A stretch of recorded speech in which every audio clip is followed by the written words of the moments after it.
Okay. Good evening, everybody. Welcome to America's Third Party and our anti-war rally.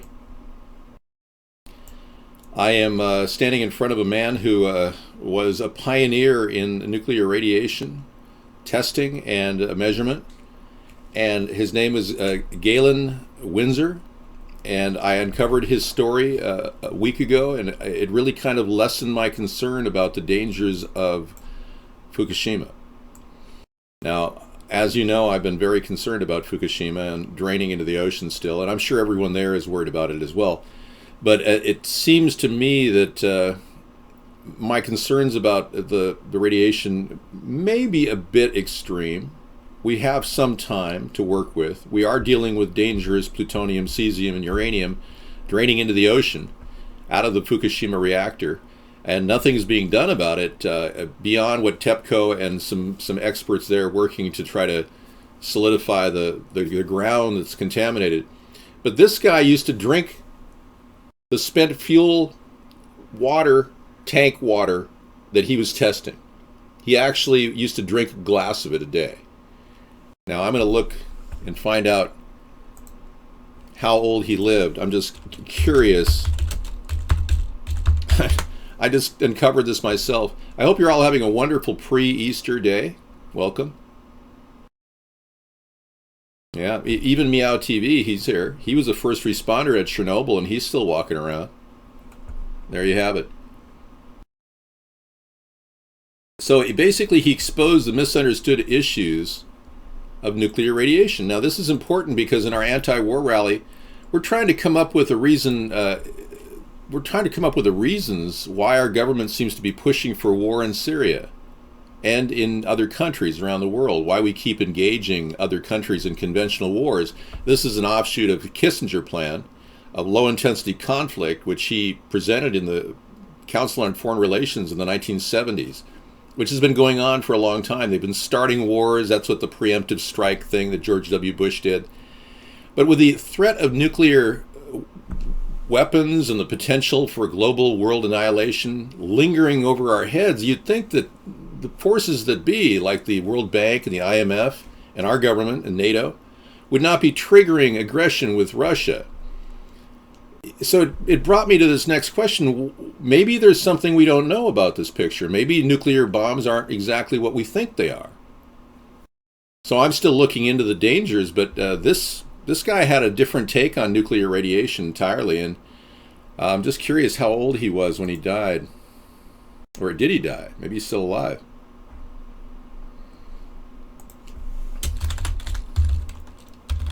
Cause of death? Let's go there. Okay, yeah, starting wars against ISIS everywhere seems to be the name of the game now, and our country seems to be at full-scale alert all the time for fear of potential terrorism, and yet we haven't seen any terrorist strikes, real terrorist strikes, since 9/11, and many of us are wondering, was that really a real terrorist strike? Was there an inside job behind 9/11? And now I'm uncovering the possibilities that, okay, they're calling him a crazy nuclear energy promoter, and you never guess what he died of. Leukemia. In the video, you can watch him pick up and lick a pile of highly radioactive uranium off the palm of his hand and ignite a chunk of plutonium.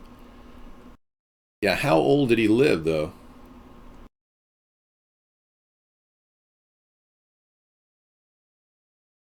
So trying to bury it is a sham, talking about trying to bury it. That's why he claims the Yucca Flats was not used.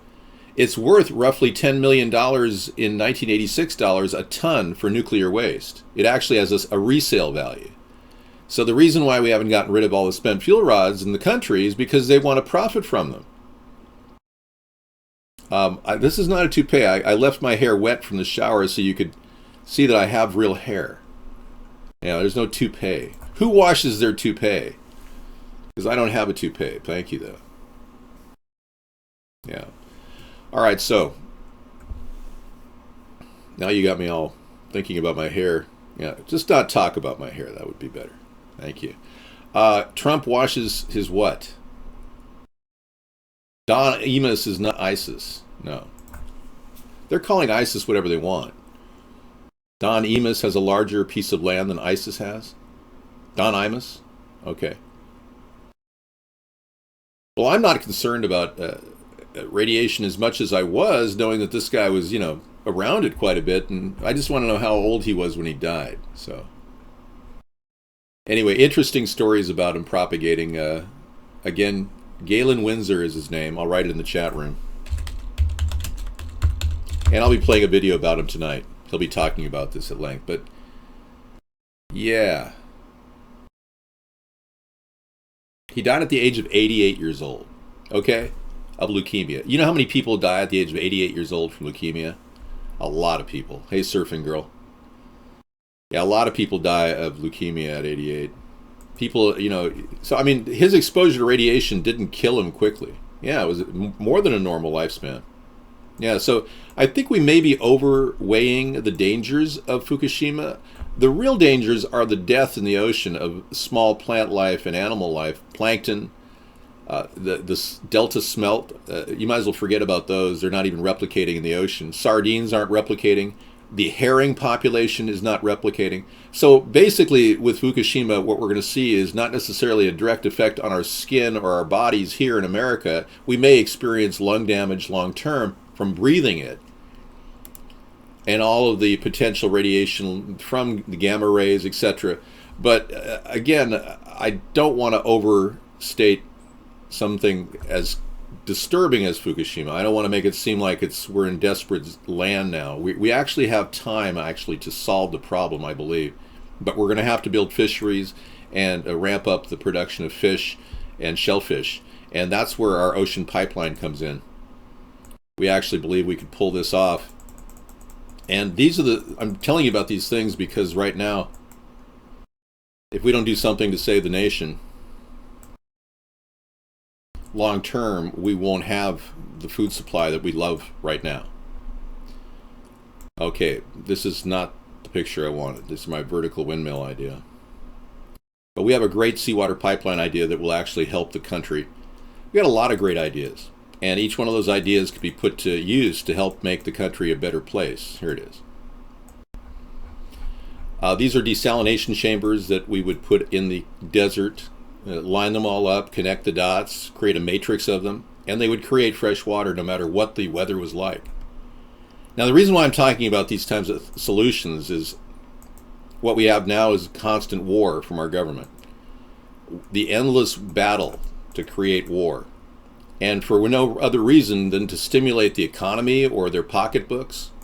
But if we don't come up with great new solutions for the environment, we're in trouble. The environment really is the war we're going to be fighting well into the future. Not this hating on Russia, hating on China. We're all going to be fighting this. We all need to secure good fresh water supplies for a growing population. So we have got a lot of dead wood in government, corrupt cronies that sit around and don't talk about any of these things. But we're here to talk about the environment tonight as opposed to war. And we'll also touch down on what is really triggering the mindset of these people starting wars overseas. Because I really believe that the nuclear bomb issue has kind of become a moot issue. I mean, we're supposedly 3 minutes to the nuclear time clock of 12 o'clock. It's moved forward. But nobody seems to care in government. They seem to just want to do saber rattling and attempt to start conventional wars. My father told me in the year 2000 that he believed that war is obsolete. And my father was a person who served 3 tours of duty in World War II, fought in the war. He killed many, many men in the Philippines. And he wasn't proud of that fact, but he looked at this current time and he believed that war is obsolete. I tend to believe it is too, but we have to make it obsolete. Somehow the American people have to lead in this endeavor because our country is the most equipped militarily of any country in the world. We have to start looking at a different plan. And I don't mean nuclear non-proliferation as a sole plan. I'm talking about just not engaging in warlike activities. No economic hits on countries like Syria and Ukraine, and pushing the envelope with relations with Russia and China. You know, at this point, I got Sarah a wonderful coat. It's an 80% wool cashmere coat. It's absolutely beautiful. She's been wearing it on our show. Yeah, so it's a great idea to focus on environmental concerns, and especially in dealing with people around the world. Now, this idea is exportable. Other countries can make these. I won't be seeking patent rights on these simple devices.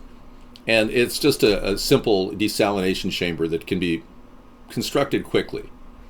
We actually created our own seawater pipeline in our backyard, and it took us a couple days to make it, and we were producing about 2 to 3 gallons of fresh water a day from our backyard facility here, which was nice. This is a picture of Sarah and I in the backyard working on the modular. The testing module that we first started with was just plastic, and you can see I constructed it with black PVC, bendable PVC, and some about 3 mil plastic. 4 mil plastic is tough enough to handle it for about a year or two. And we would put the seawater in the middle, and yeah, it works. It works. If you guys need fresh water and you're near the ocean and you got nothing, always remember you can make one of these things on your own. It's pretty simple. It's not that difficult. Let me take you around the video, just short, a little tour.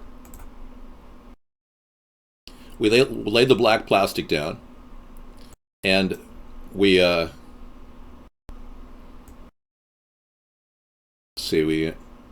here, I'll let her talk to you. So David's actually built a little hole for the fresh water to funnel into, and you can see that right over. That's the substructure.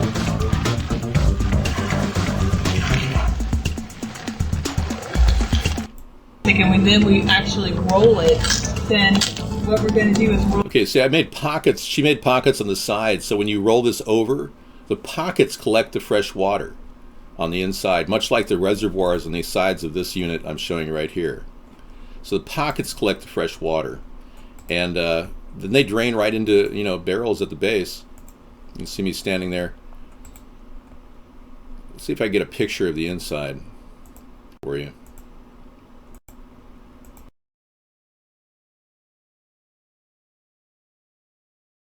Yeah. Okay, there's a picture of what we have. It's creating the base. Check this out. Right. You lay the plastic over the base. I use this flexible tubing that you can get at any hardware store. Pretty reasonable too. And so you create the base, which is an automatic, like a pond almost, about 5 inches thick. And that's one of the improvements we made on the first seawater pipeline, is actually where does the fresh water funnel into.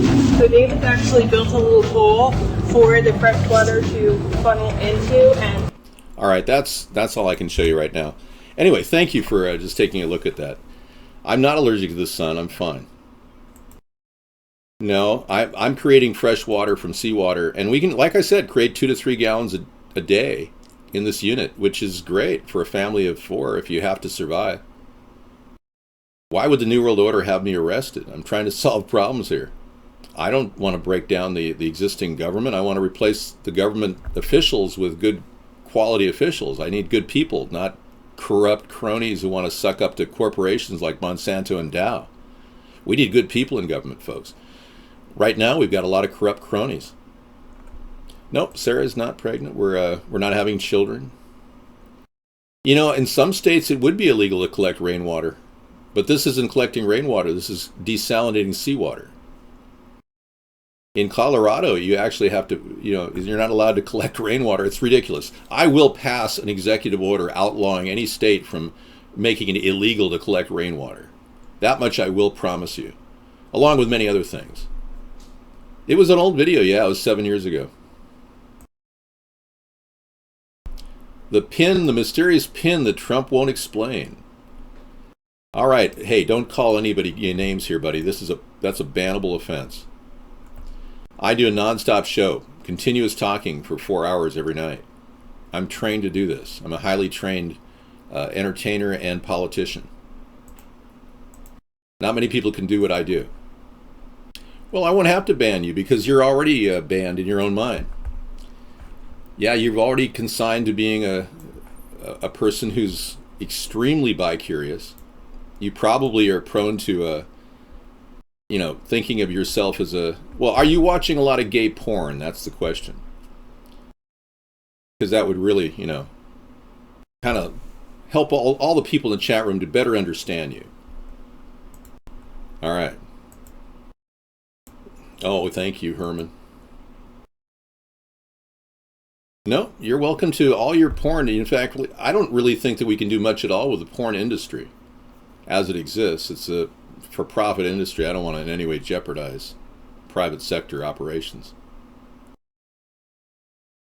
Well, many of you are suffering from homosexual panic. It's normal in our society, especially with all the beef byproducts that you're eating, like hot dogs or tacos. Well, so let's talk about the potential for, why do so many members of the Trump campaign wear this mysterious triangle lapel pin?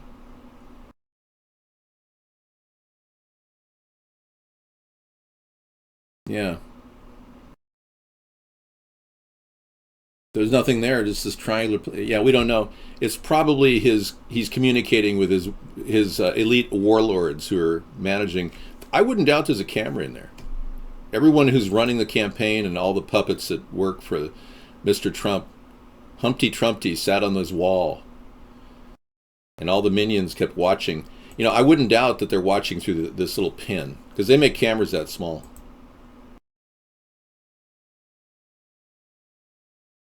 Really, I can't imagine people are becoming gay around me, because I'm completely heterosexual. I have an incredible lust for women. Luckily, I have the best woman in the world because I can enjoy her beautifulness. I don't have to worry about looking at other women. Of course, most men are stimulated by visual sights of women that are naked, of course, and that's common. I'm no different. Right. Naked men, that doesn't do anything for me. Chemtrails everywhere. Yeah, let's talk about that. Led Zeppelin rules. Yeah. Getting bummed out by all the chemtrails you're seeing in the sky, right? I'm funny. Am I supposed to be funny? Yeah, Doopster fixes up Chevy Impalas from the 60s quite often. Yeah, that's what he does, man. I'm looking at a Chevy Impala across the street from me from 1964. Amazing. This guy's had it in his front yard, but he doesn't want to do anything with it. So I guess he realizes the value of it. Really rare. Yeah. You found a 67 Chevy. That's great. Well, we're talking car talk here. Yeah. Let's just chit-chat tonight. It's an anti-war rally. We can just relax. You don't have to talk about anything. It's all good. It doesn't matter. Kind of like Joan Rivers when she said that about Michelle being transgender. It's okay. It doesn't matter. It mattered to somebody. She died a month and a half later. Hey, that's your problem. It's your prerogative to dislike somebody the way they look. Yeah. I don't know. David, is China infecting American white men with herpes-loaded chicks? I don't know. Are you suffering from herpes? I'm looking a little bit pale and pasty here. What the heck happened here? Wow. Apparently I didn't lock down on my color combinations here. That helps a little bit. I think they did kill Joan Rivers, yeah. I know Melissa Rivers is in a lawsuit right now. Found out her mother wasn't even given an autopsy. Kind of like Justice Scalia. Here's the video. Okay, thanks. Justice Scalia didn't even get an autopsy. He was found with a pillow over his head. And who has a heart attack in their bed without ruffling their sheets? I don't know how that works. To 14 and 15. This mysterious lapel, yeah.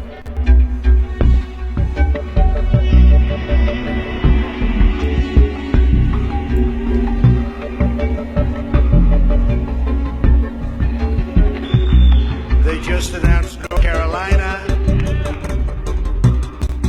Yeah, why would he possibly wear an Illuminati has the triangle. Yeah. Split colors are reminiscent, right?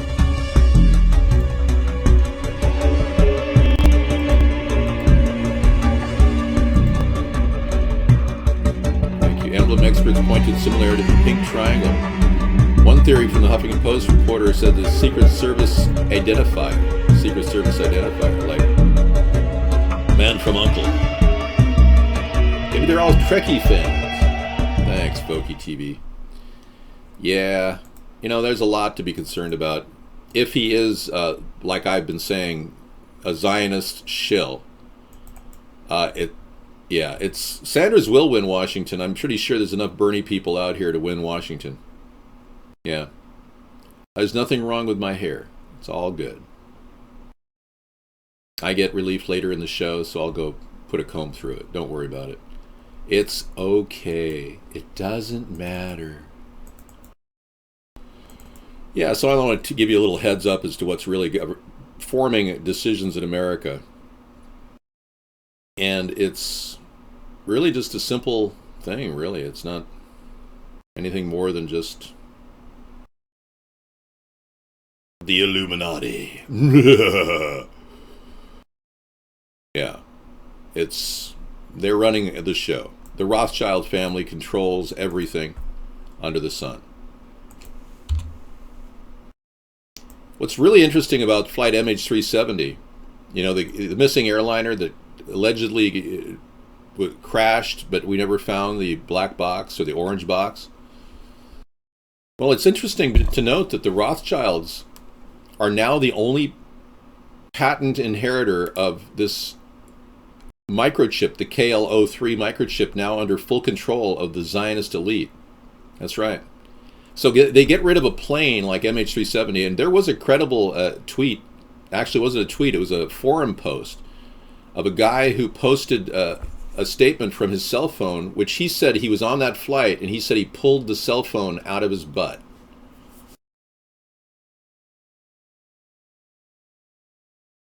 I'll go to a TV show. Oh, sorry. Okay, apparently I've got a help here. Is that better?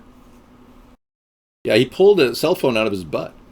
He put it in his butt. He pulled it out of his butt.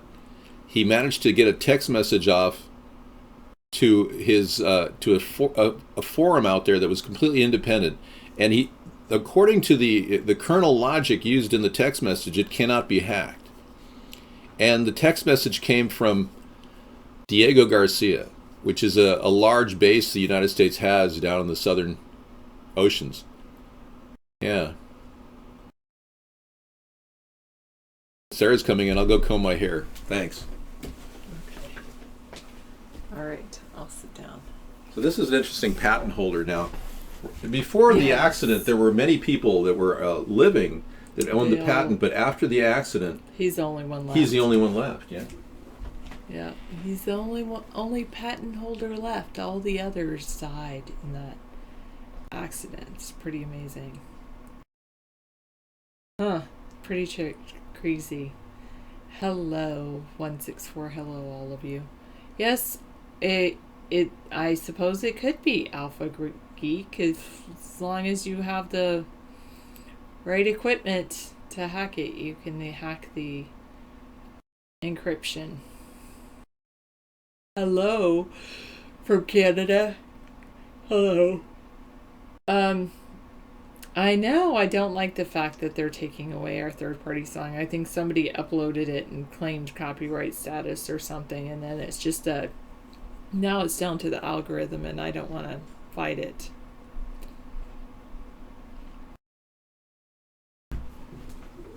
Because then if you fight it and you lose your YouTube account.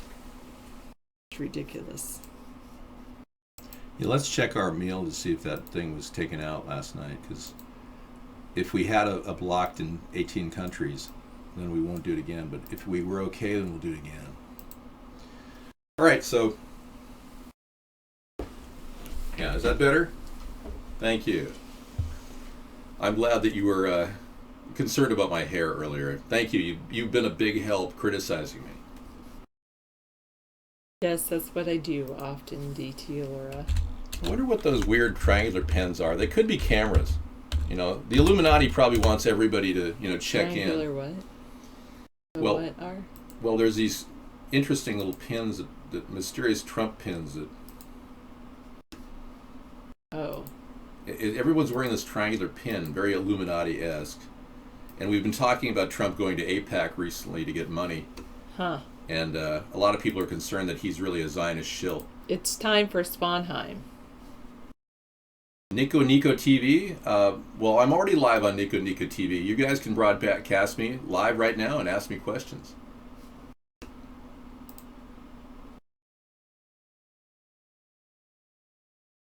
Apparently it's not playing. Okay, can I click on this? Well, anyway, yeah, go ahead. Don't close out of it. Where did you find that?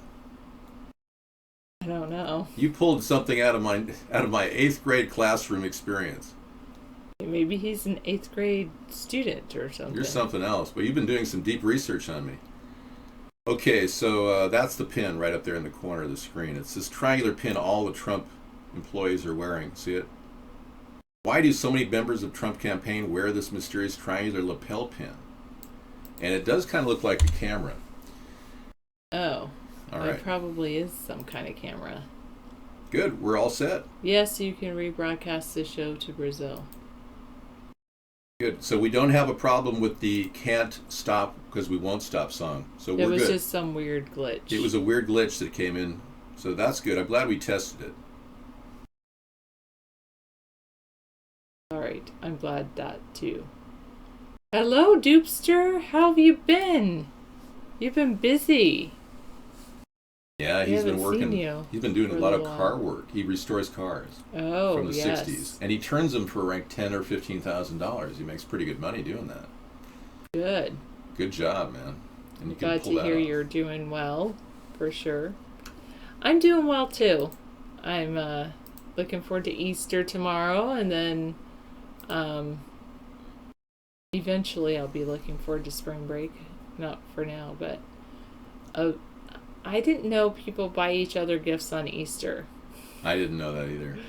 I'm not a big exchange gifts on Easter person. You know, I did get you a coat, a lovely wool coat the other day that I claimed was the gift for Easter, but... Oh, that's true. Yeah. But I could give you some chocolate. Yeah, I don't really need it. I'm trying to avoid too much chocolate. I figured if I'm going to eat chocolate, I might as well get really good chocolate, like Belgium rich dark chocolate, you know, something really tasty, not something with preservatives and something in it, you know. No, I don't think, believe it or not, Caucasians are still the majority. We have 53% to 57% of the population still, believe it or not, in America. And if you include Jewish people in that population, it's definitely 57% are Caucasian. Yeah, I don't know what is your obsession about Jewish people? A lot of you don't like Jewish people. You know, when I say I'm against Zionists, I'm not talking about being against Jewish people. It turns out that the Rothschild family, the owners of so much in this world, they're not even officially Jewish. They're actually what was called many years ago as court Jews, which essentially were people that worked directly for Jewish nobility and were the money tenders, and they were the ones making and lending money to everyone under the name of one. They had one person sponsoring them. The family of the Rothschilds actually acquired the name because they liked it. They weren't even named the Rothschilds in the old days. So, I mean, we did a lot of deep research on that. Somebody said, are the Rothschilds Jewish? We're really dealing with Zionism here. Elitism. That's what we're dealing with, not just Jewish people. It could be WASPs who are trying to... There's a Norwegian guy who seems to be a Zionist who has a weird connection to what's happening in the world right now. Yeah. Hail Caesar. But you can say a lot of things. You can dislike people in the room, and frankly, I don't care if you feel like you're a racist. You can still talk in our room. We're not in any way politically correct per se. Sarah is, but as a show, we're open to freedom of speech for the most part. Yes, and so there's no reason for me to, I like being politically correct. You have every right to be politically correct. Leaked Hillary email discusses satanic animal sacrifices to Moloch. Are you serious? Oh my goodness. Scissorfight uncovered an amazing leaked email on the Hillary connection is beginning to look like the Hitler collection. It's But- bizarre what's going on here. Unclassified. But that's just added. I can't tell who sent that. Okay, let me cross this down here. It says, with fingers crossed, the old rabbit's foot out of the box in the attic, I will be sacrificing a chicken in the backyard to Moloch. Try. Wow, I'd Because have that says from M. Sully M. W. Lewis. Yeah, that wasn't That her. was sent in August 29th. 2009. Task Force Honduras. Yeah. FYI from Craig Kelly. Sounds like Bohemian Code for the It doesn't look like it's possible satanic cult. It looks like operating on. I have to say that looks like maybe people she was in contact with were doing that, but it doesn't necessarily prove that Hillary Clinton was doing that. Guest 164 says the Rothschilds pretended to be Jewish to steal Israel from Palestine. Wow, that's fascinating. Yes, from Cheryl Mills to Hillary Clinton. So that may prove that Cheryl Mills He's a may Satanist. be that way, but actually then there's another information in there. I believe that if there's any complicity between Hillary's missing emails and the death of Christopher Stevens, who did repeatedly ask Hillary for backup in Benghazi, if there's complicity here and we can find it, you've got yourself a case of murder. A murder rap. Yeah. You know, frankly, I've decided to retire at a young age because I have enough to live on comfortably. I'm actually writing a book which takes up a lot of my time, and it's going to be enormously important to the American people to understand the way I've learned to live successfully over the years with a minimal amount of means to do that. And a lot of you will be marveling at my austerity plan for America, too. Yeah, I hate to say it, but we're heading into some tough times. I've been complaining for a long time, and I'm going to complain the rest of my life until I get some action. I've got major problems all the way around. Everywhere I look, I see problems. It's tough on Sarah because I walk around talking about all the things that need to be fixed. And we feel so powerless because we can't fix any of them. Budget overspending by Democrats locally, it's just through the roof. Absolutely insane spending practices. They build roads to nowhere out here like it's no big deal. They throw $2 million into a septic lift that took 9 months to build. And it's still locking up traffic in our area. I don't think that's appropriate. There's a study of UK kids. Okay. Alpha Geek has something. Let me take a look. And then we got a link from Scissor Fight. Obama has his say on communism, socialism, capitalism. They're all the same according to him. Okay. Wow. Boy, he's kind of lost, isn't he? Yeah, so if you find a happy medium where you're happy with what you have, you're good. Hi, Mad Dog. Thanks for saying hi to me. Hi, Mad Dog.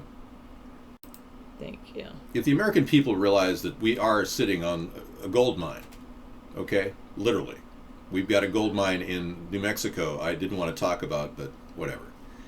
There's a situation where our country's sitting on gold being held for our country at the World Bank, and now you've got our lawmakers willing to strip mine land that is truly American land and sell the rights to foreign companies. And they're using BLM to do it. Bureau of Land Management has been utilized to pretty much hijack a lot of public properties in America so that foreign companies can come in and literally stick cyanide in the water and do ground mining in an area that clearly doesn't need it, near the Colorado River. Okay, so 4 Republican lawmakers from Utah want to prohibit federal land management agencies from enforcing the law on the lands over which they have jurisdictions. Instead, the legislatures would turn law enforcement responsibilities over to local authorities.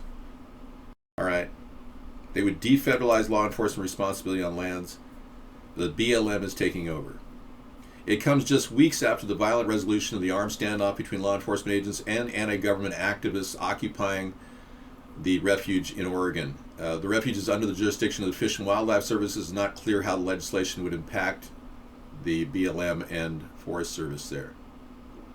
Yeah, so there's a growing contingency among people to get the federal government out of state rights. They think the legislation will help de-escalate conflicts between law enforcement and local residents while improving transparency and accountability. Yeah, sounds like because of the Oregon occupation, this legislation is starting to gain some momentum in Congress. Look, I'm more than willing to assume that the Rothschild family is most likely connected in some way to links to Jewish people. But at this point, I'm beginning to research their original. They weren't even called the Rothschilds. I mean, these people were just money lenders. That's their primary goal, is to make money and get greedy. And the more money they made, the more power they had, the more greedy they got, the more money they want to have. And now it's not about money. Now it's about human exploitation. Welcome, everybody. If you're wondering why our country seems to be mixed up in all kinds of weird shenanigans around the world, in Syria, Ukraine, you name it, it's because our country has essentially been the 911 military arm of the New World Order. And it's only recently that we started waking up to this. A lot of people are saying, yeah, the two parties can't possibly represent the American people. We want our country back. We don't want to be towed around like a field animal with a chain to go fight foreign wars. We don't need that. We need to disengage from our activities involving military buildup in countries like Syria and Ukraine. That's my next move. I would easily move toward making peace with Vladimir Putin and minimizing the conflict we currently have under this current nonsensical lame duck president named Barack Obama.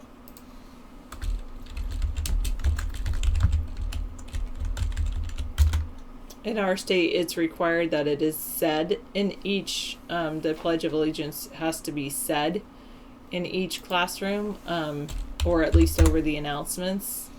However, it is not a requirement that students actually say it. In other words, students cannot be punished for not participating. It's an interesting thing with that whole, the lawmakers trying to put authority back into, or put authority on the locals, and the president of the Federal Law Enforcement Officers Association does not like the idea at all. He says that only that federal officers are trained with issues like timber theft,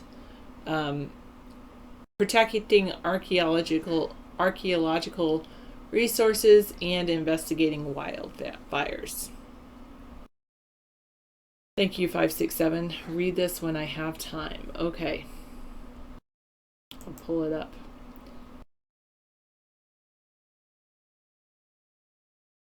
Well, I will say I'm telling people what I would like the world to be like, and you're welcome to say that too. 120. Yeah. Plenty of jobs only pay minimum wage. Expect you to wait while they get all the hours, and you're waiting because they don't want you to have another job to get your income increased. True. And sometimes they do that, paying the Congress to not say something. No, they have not taken the Pledge of Allegiance out of schools. At least in Washington State, I will say that, Grizzly Ray. In Washington State, it is a Washington State law that the Pledge of Allegiance must be said in the classroom, either over announcements or by the teacher, every day of the school year.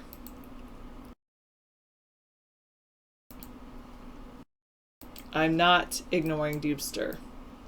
I tried to actually type that. So that's an actual requirement. However, students are not required to say the Pledge of Allegiance because of the fact that it says under God. Students cannot be forced to say the Pledge of Allegiance. However, it must be said. So whether a teacher says it or they say it over the announcements, it's a daily event, at least in Washington State.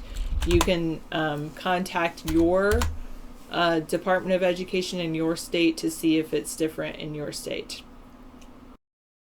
Yeah, I like this tie. It's really beautiful. It's got an eagle on it. It represents peace to me. I'm sorry to hear that, Jackson. Yeah. All right.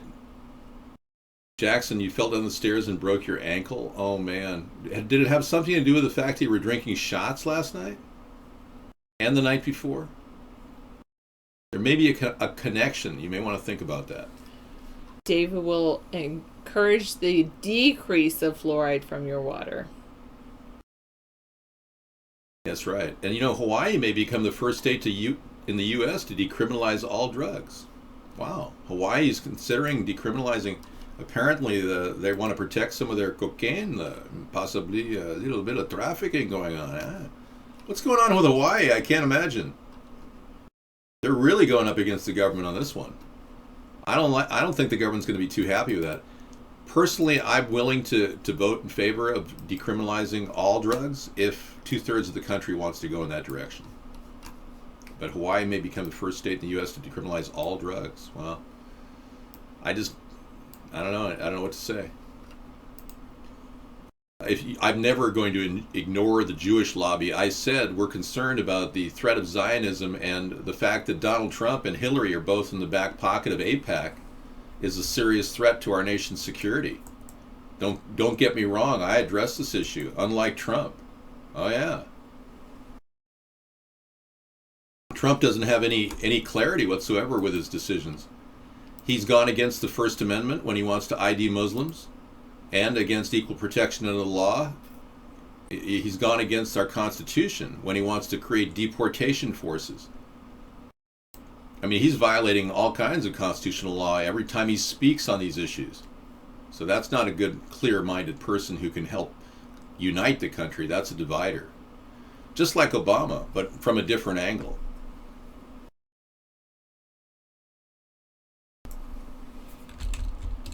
Turn your green screen to blue. Hang on, I've got something I've got to get off the screen.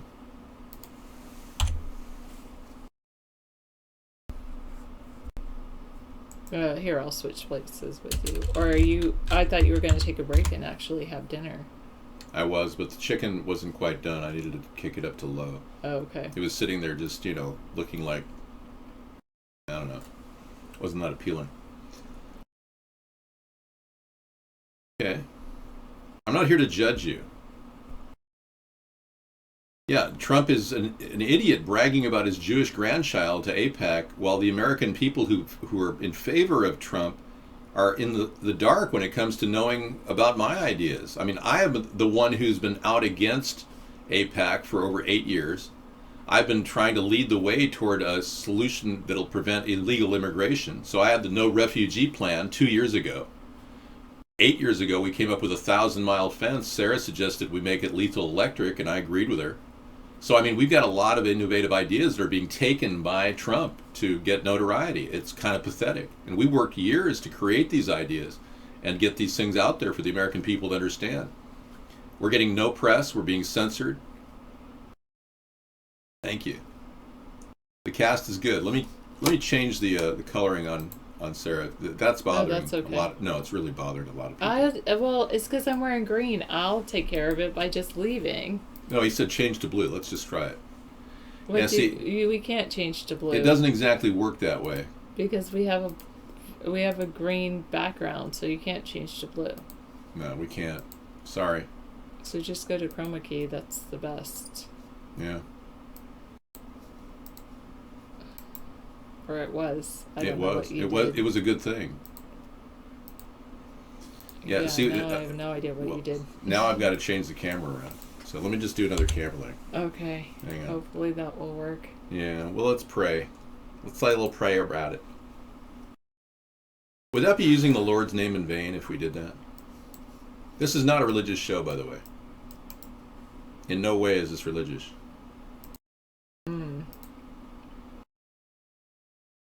output has to be set to 1280.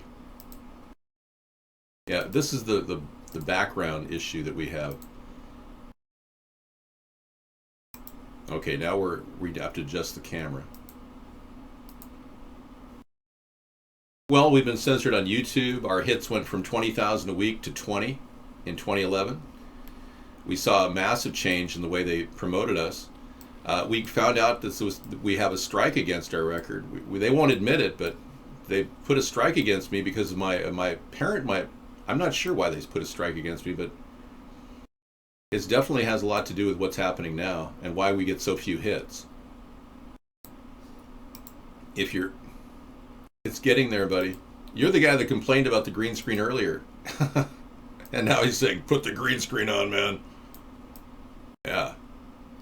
Bye, Reptoid. There ought to be an automatic guilt complex that people have when they behave like that on the internet.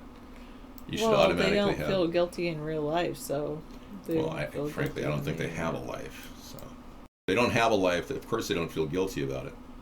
It's just because that's that's even worse. But it's just because I'm wearing green and it's a green screen. Oh, no, the real problem is their OCD. A lot of these people are suffering from severe OCD problems. I mean, I don't have a problem with looking at my shirt that's flickering. Yeah. I'll just go change it. Yeah. Hey, this is about basically talking about what really matters. We the people, okay, have had enough. And I think a lot of you have that feeling right now. I get that impression. We don't want to be stuck in foreign wars. We don't want to be manipulated into joining the army because there's no other economic choices in my community, like it is in Michigan for a lot of people, Ohio, Indiana. A lot of people, they don't. But in a way, you have family members that join the military, and it really helps straighten their lives out. Yes. So it's a really good thing that we have the military. So there's two sides to the coin here. Okay. I try not to judge people, but I understand your perspective. Thank you for stopping by. 353. Have a happy Easter. My grandpa. I'm not going to refer to anything on what are you genealogical about? Research right now. Thank you. I'm not making fun of my viewers. I'm only asking you to, lighten up a little bit and start developing a conscience. Many of you are suffering from a pre-sociopathy. And, the videos that we receive are desensitizing. The video games that people play are desensitizing them to real life and death. Well, that's what they were saying over here. This article from, I guess it's from Mirror in the UK, which I don't know if it's totally trustworthy, but they claim that tech-obsessed kids spend less time outdoors than high-security prisoners. Okay. Tech-obsessed kids are like completely on their computers all day long, and they're becoming completely mind-warped. I wouldn't doubt many of the kids are going to come down with seizures at some point because they're literally playing games all the time. They're involving flashing lights. And they say Britain is facing a health time bomb if parents cannot get youngsters playing outside. We don't understand. What do you mean 20,000 to 20? I didn't do that. No. Sarah and I were looking at the metrics, and I was doing a show called Countdown to Economic Collapse, and right around that time, we noticed an immediate drop in our viewership. Yeah, and then I ran some test videos. It's Sarah. This is Sarah. Yeah, that's what happens. Happens? No. Well, Sarah decided that she was going to pursue positivity and not negativity, and Countdown to Economic Collapse implied that we were going to collapse, and I told her, well, it's time. Our economy is collapsing, so we need to address that issue. We need to address the issue of collapsing economies, and at that point we decided we were just part of the sequester. Our government automatically started trimming the budget, so maybe Google couldn't afford to give us any hits. Who knows? But they implemented the plan called the Penguin Update at that time, which was a pretty overtaking plan. It knocked a lot of people down who had subscriptions, over 50,000 people. I mean, you wouldn't believe what it did. But again, no oversight. Google is ostensibly a government-run operation. Hello, Mama June. How are you tonight? Yes, I know who you are. Okay, this is Okay. something that came into our show recently, and it's the cow theory of government. Okay? This is the cow theory of government. It's pretty interesting. You're a Democrat. You have 2 cows. Your neighbor has none. You feel guilty for being successful. You vote people into office that put tax on your cows, forcing you to sell one to raise money to pay the tax. The people you voted for then take the tax money, buy a cow, and give it to your neighbor. You feel righteous. Barbara Streisand sings for you. Socialists. You have 2 cows. The government takes one and gives it to your neighbor. You form a cooperative to tell him how to manage his cow. Republican. You have 2 cows. Your neighbor has none. So? Communist. You have 2 cows. The government seizes both and provides you with milk. You wait in line for hours to get it. It's expensive and sour. Capitalism American style. You have 2 cows. You sell one, buy a bull, and build a herd of cows. Democracy American style. You have 2 cows. The government taxes you to the point you have to sell both to support a man in a foreign country who has only 1 cow, which was a gift from your government. Bureaucracy American style. You have 2 cows. The government takes them both, shoots one, milks the other, pays you for the milk, and then pours the milk down the drain. And then American corporation. You have 2 cows. You sell one, lease it back to yourself, and do an IPO on the second one. You force the 2 cows to produce the milk of 4 cows. You are surprised when 1 cow drops dead.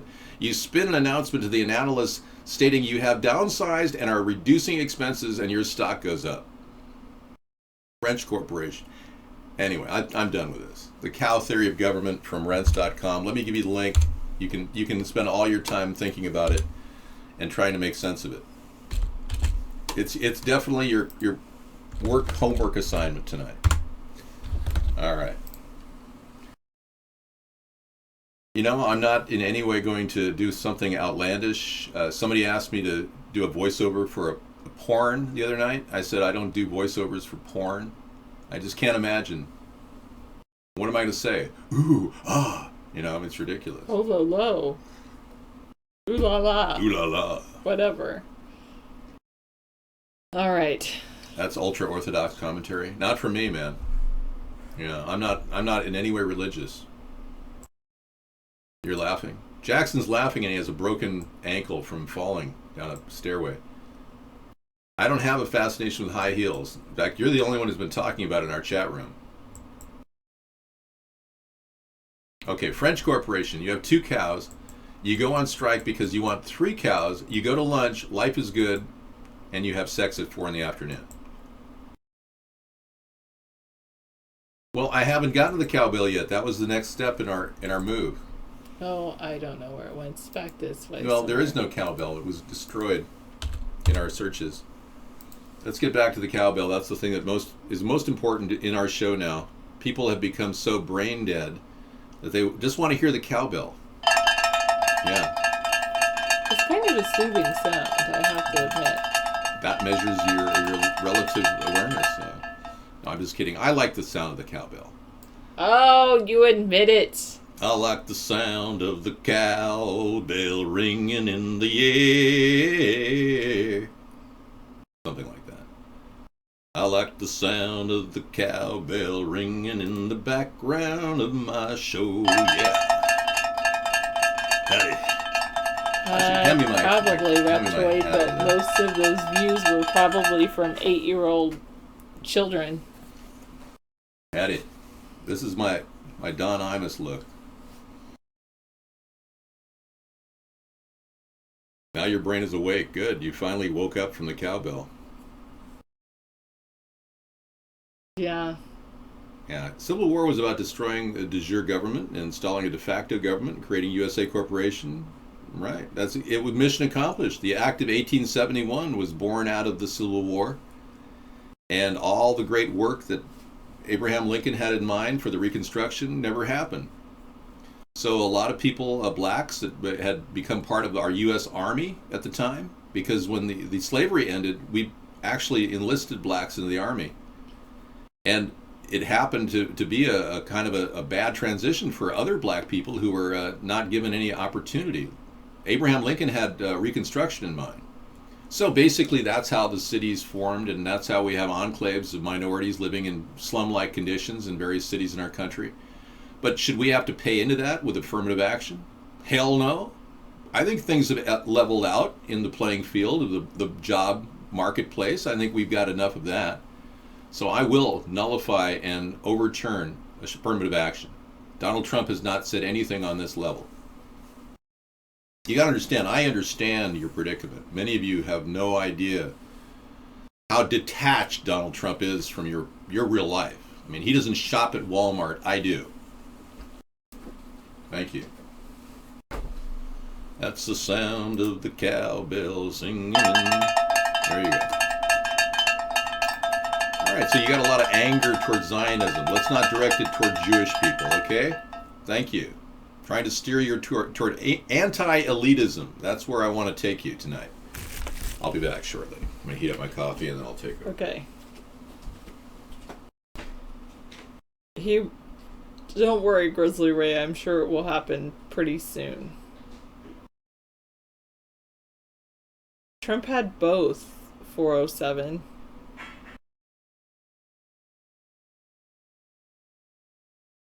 Why would I do that, the Explorist? Is there a particular reason you want that done?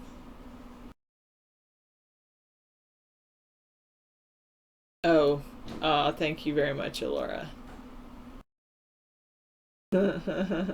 Pretty funny, ace to ace. Yeah. I don't think they hate, me. I'm sure I know that there's a couple people that hate me, but I can't really tell you why. And you want me to change the background to something else, okay. But I try not to hate anyone. Let me find the backgrounds.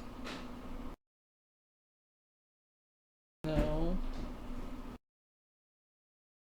You want black? Let's see.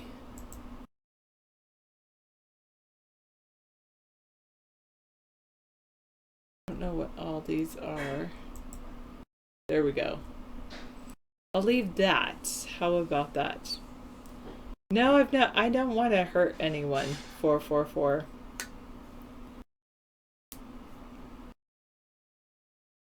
Oh, if you think so, 194.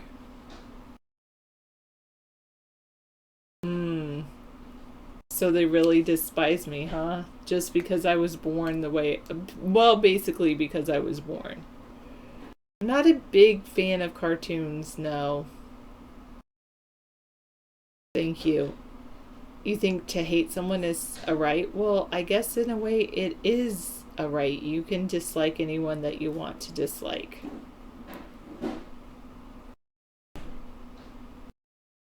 Why am I with David? I like David. Why are you watching the show? You like David too.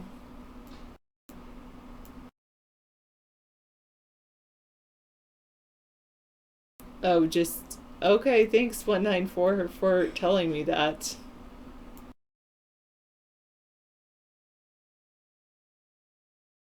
Yeah, but, well, I don't know what would justify someone to hate someone else. I guess injury might. Oh, because that, I should move that up. I don't know what that is. Did I move it down or something?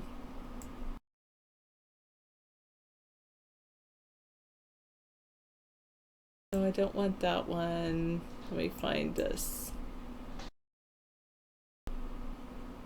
Let's see what else is.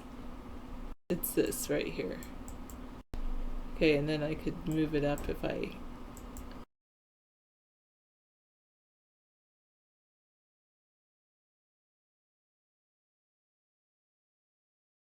Is it up there? Okay, now I can move it to where it's supposed to be. There we go.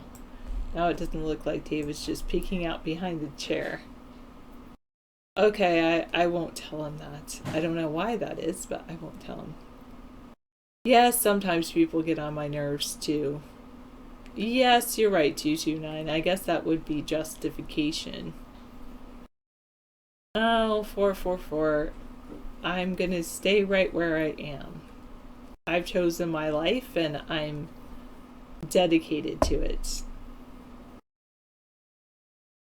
The sheeple have been deceived with the greatest deception the world has ever known. How can we not be deceived anymore? You don't like broccoli. Okay, that's fine. You don't have to be around people that you don't like, or at least as an adult. Unless you get a job, then you have to choose. Is it more important for you to keep your job and accept being around someone you don't like? Or is it more important for you to not be around someone that you don't like? I'm sorry if you ever say hello to me and I don't say hello back, because sometimes that happens. All right. Oh, I see you weren't talking to me. Yeah, so why are we sending them money, 194, if that's the case? Why does the U.S. support Israel if they just want to bring down all the nations? Doesn't make any sense. Broccoli is good smothered in nacho cheese sauce. Yeah. I think that it would take a huge amount of effort on all of our parts to get David onto the ballots. Huge. And so I'll just say that it would be an incredible amount of effort.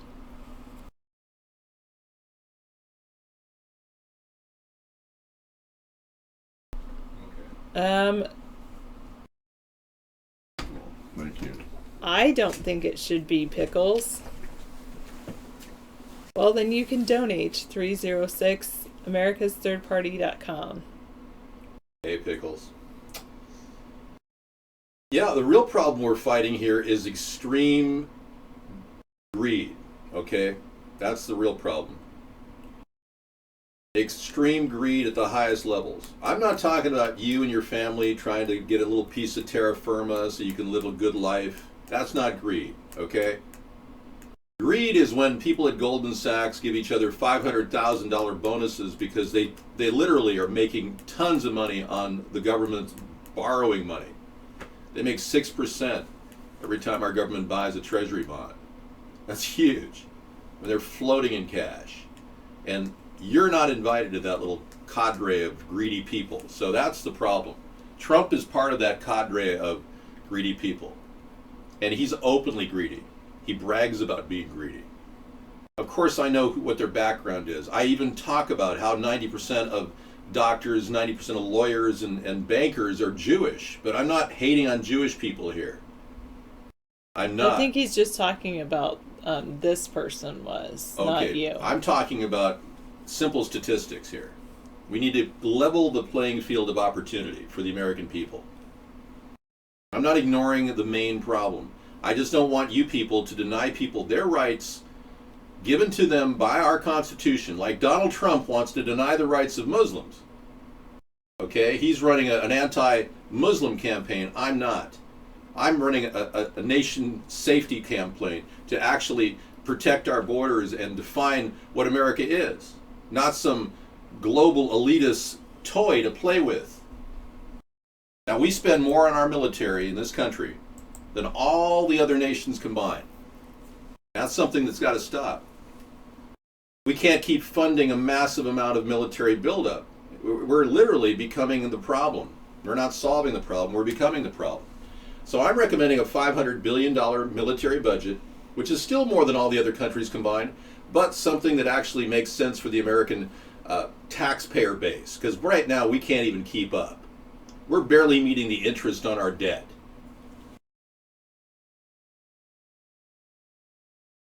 I'm tired of corruption.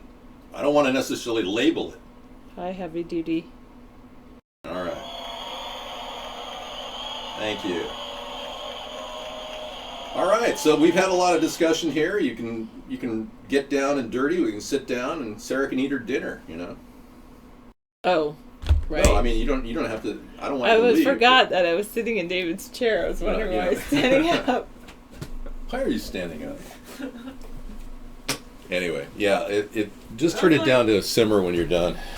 I forgot. Sorry. And have most of the I already had some of the Brussels. They're great. Oh, I bet. They're like eating vegetable candy. I bought some frozen Brussels sprouts at 12 ounces for 79 cents. I thought that was a great deal. No, I just said, hey, you're welcome to have dinner. I mean, I made her dinner. Thank you. I'm not part of the I Love Lucy show. Many people have been confusing me with Desi Arnaz. Lucy! Lucy! Okay. You're a vegetarian? Okay.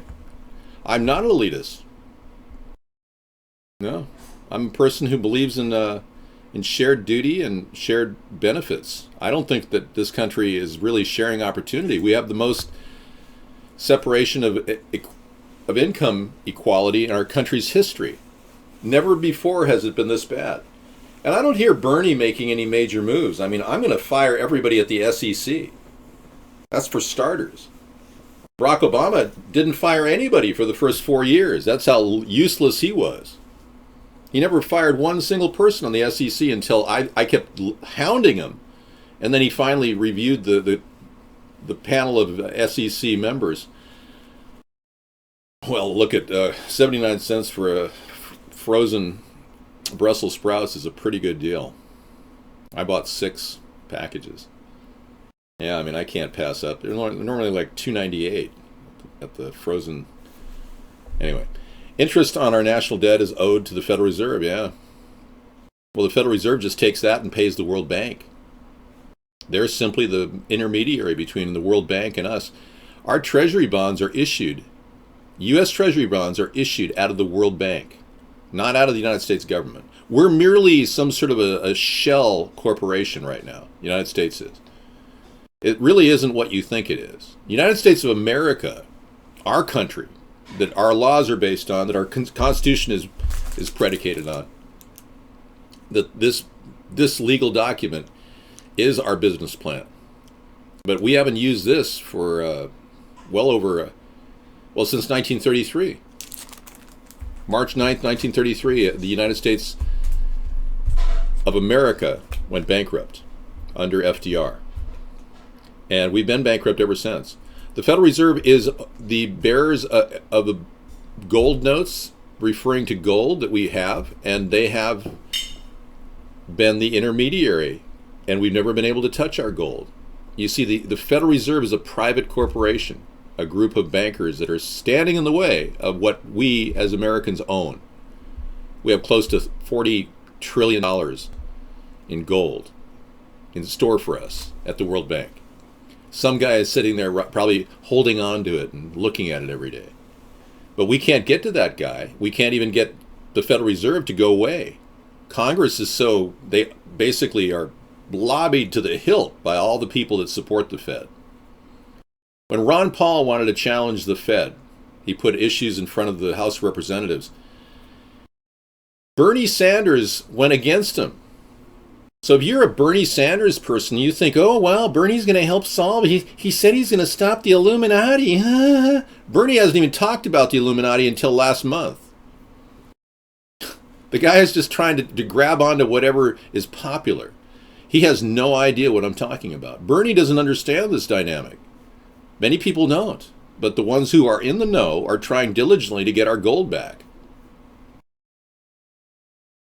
Okay. I think everybody, Obama can't run for president again, Surfing Girl. He's limited to 2 terms only. Yeah.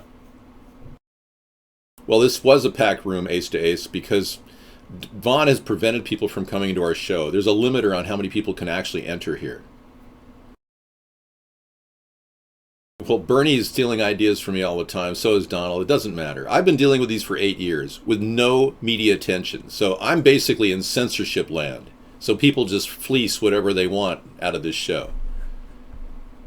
Well, I heard that the Rothschilds are worth 200 trillion. If you think 500 trillion, could you give me a link to verify that? Thank you, guest 194. Or you have to join in order to give a link. No, I'm not in favor of stopping all corporations. I want the corporate world to function effectively. I want the private healthcare industry to continue functioning. I want all the private benefits of having corporations. I like Apple. I may not like all their products, but I like their company.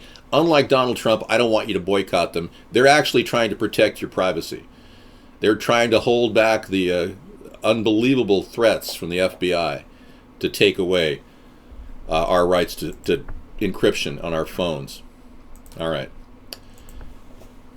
I will become an even higher profile political person, but I'm still a person without any media coverage whatsoever on the issues. I can't even go into a conversation with another senator or congressman or anyone because they just don't want to talk to me. Patty Murray has apparently been making statements about me to all the senators. They know who I am. They know what's coming, but they don't realize exactly who they're dealing with. I am untethered to any academic formula, any economic Marxist philosophy.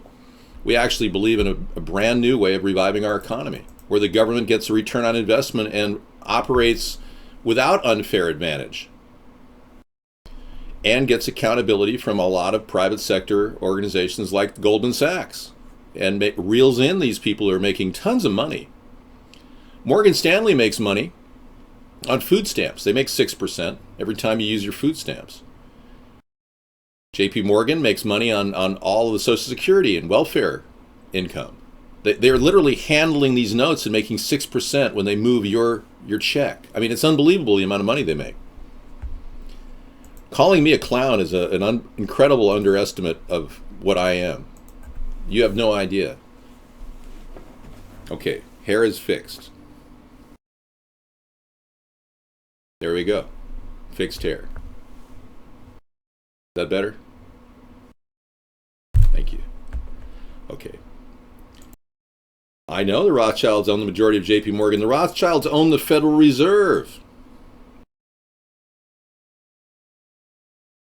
Bernie's offering a free education, and I did the numbers. It would cost $7 trillion if every person who's unemployed, nearly 95, I'm going to say 95 million people in America now, were to get a 4-year education. It would cost $7 trillion, even at community college cost levels. I'm not censoring my viewers at all. I only have to purge an occasional guest who happens to hate on us and is using a type of demoralization to try to, win points in the chat room. I don't allow that. You can't demoralize what we're doing. And in no way am I a dictator. Oh my God. I've been the least dictatorial person I've ever met. I'm a person who unites, not a divider like Donald Trump. Thank you, Jackson. I'm sorry about your ankle, man. That's tough. That's going to take a long time to repair. You better get one of those things you wheel around on. Make sure you heal well. Yeah. Thank you, Jackson. Andrew Jackson, here in the room tonight, everyone. Thank you for coming back from the dead. I liked Andrew Jackson. Rapid aging, wrinkles, lost hair. I don't think I'm not rapidly aging. I don't even have a lot of wrinkles. I haven't lost hair either. This is the same hair I had in 1978. You want to see it? Yeah, let's not make this about me, though. I mean, this is about you. This is about how all of you will be sent off to war by the organization called 9/11, the Order of the Garter.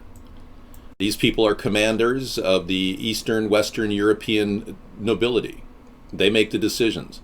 This is an actual group of people. They make a decision every day. Prince William is one of the members of the Order of the Garter. Yeah, you are nothing to them. That's why talking about my hair is absolutely irrelevant to what's really happening here. We've never been a bad country, and I wish Trump would stop saying negative things about this nation.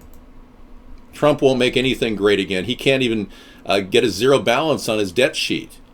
I mean, the guy is seriously underwater. I don't understand how he can claim he's worth $10 billion. I am over 35. Do I look under 35? With all these wrinkles? Well, we're not going to stop. Let me get this straight to all of you anti-Zionists. We're not going to get rid of Israel. Israel has so much capability now militarily that it would be foolish to try to disassemble a country that was formed 50 years ago. It'd be ridiculous. So move beyond that, and let's talk about dealing with the elitists who are really trying to power up war here, because that's really the thing that affects you the most. Destroying a nation is not what we're going to try to do. I actually think Israel's fine. I think they're doing a good job at maintaining their own economy, and by the way, they are still the largest contributor to the Palestinian aid relief. Right next to their, obviously within their country in the Gaza Strip, they're the #1 contributor to aid relief in that area. Yes, I'm 6'4" tall. I'm not going to start raking on people of any particular race, creed, or color tonight. That's not what this is about. I told you I'm not related to Uncle Ruckus. I said that earlier in the chat room. You keep asking me that question. Ever been to Israel? No, I never have. People I've known have gone there and become citizens. Yeah, I know one guy that decided he wanted to rake in on all that extra federal subsidies that we give them. We give them $3.5 billion a year, and they bring in people into the country and pay them, I guess, up to $35,000 a year to live there. Yeah, there's a big incentive for people to move to Israel, according to this guy I knew. He was really into making money, so he thought moving there would be great. Yeah, he has a family, he has kids. It's kind of amazing. He set himself up there in the Golan Heights. I knew him when I was a young man. Yeah. No, I'm not. This isn't a clown show, man.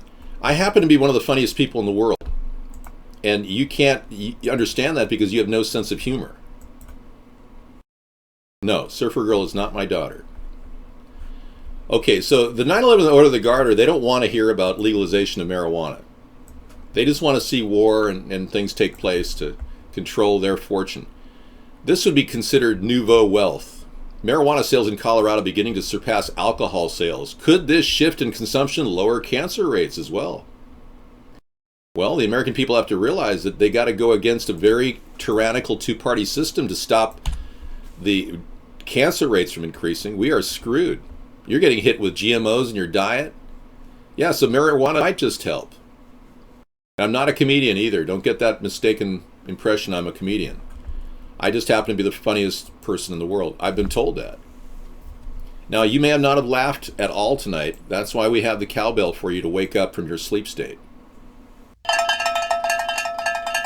You did go to Evergreen Straight Pickles? Well, that's a very liberal school. Okay. Yeah, I think they have a great plan. I mean, I could think of no better school. Had that school been around and I'd known about it when I was younger, I would have gone there and just kind of hung out and smoke some doobie and, talk about whatever and then get a degree. Courtesy of mom and dad. Pretty nice. Then go on and get a job. Isn't that nice how easy that is? There are schools out here you could sit around, smoke some herb, and kind of talk with your friends and slip through with C's and still graduate with a 4-year degree. They just want the money. Yeah. All right. You better watch that drinking, Jackson. You broke your ankle last night. Can I beat Hillary? I'm not into physical corporal punishment. I would never do anything bad. I've never hit a woman. I'm not going to beat Hillary. You mean in a debate? Well, yeah, of course. I can talk on the issues that she can't talk about. Why she was searching for a way to get rid of her emails on her search engine searches that the government revealed during the Trey Gowdy hearings. They found out she was searching for a way to get rid of her emails. I mean, if that isn't a sign of guilt, I don't know what is. Hillary just has to start talking before she'll disassemble once she starts talking. Oh, let's be clear. I disappeared. Hold on. Yeah. I think I have to readjust the camera. Hold on. Hold, please. Yeah, so where are all these wrinkles you're talking about? Trying to find those wrinkles on my face.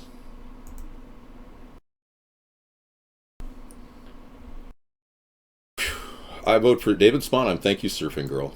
I appreciate that. You deserve a cowbell for that.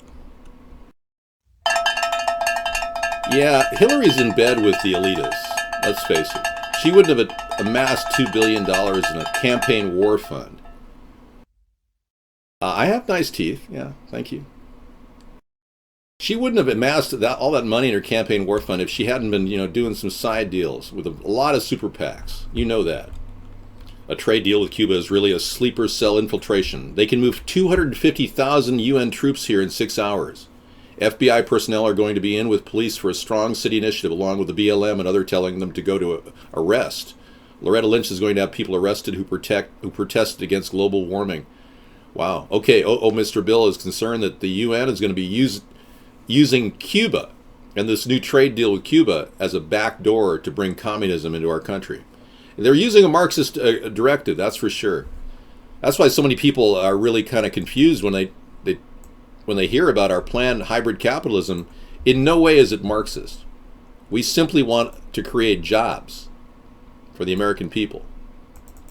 And yes, I believe the government is responsible for helping to create jobs. I'm not going to hide that simple fact. But should we become too big and a larger bureaucracy than we already are? No, we cannot do that. The Democrats have proven to us how that leads to socialism, and we don't want socialism. Vaughn doesn't give me a penny. I've been doing this show for no profit whatsoever for years, guest 407. I make nothing. I've never made a penny on this effort.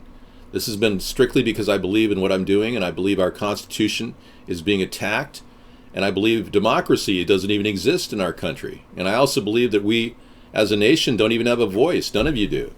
I don't have a voice, and I've been doing this for 7 years. It is sad. And I'm not bragging or complaining. I'm telling you that's what I do. I'm dedicated to this. I cannot be bought. And I can tell you that you need a person like me to run for president right now more than ever before. We've got people who are materialistic and greedy running right now with Hillary and Donald. I'm not eating anything. Well, I have a nice lean diet. Google the Supreme Court. Yeah, what am I going to do Googling the Supreme Court? You're talking about Jewish Bolsheviks? I'm the guy who's saying 90% of the lawyers, 90% of the doctors, and 90% of the bankers are Jewish. I'm extremely upset about that. I personally am a victim of white screen. Classic racism here. This is white screen. Yeah. Somebody sent me a link to nowhere. We'll have to go back to the cowbell. They are, yeah. Teeth are fixed. Thank you.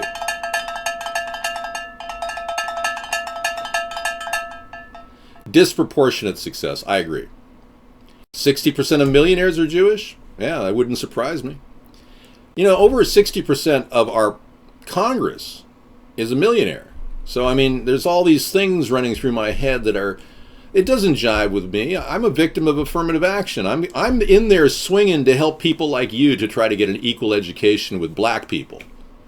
But if you're a black person, I'm in there with you to try to make sure you get the same equal education as white people. David, your show was rebroadcasting. Why?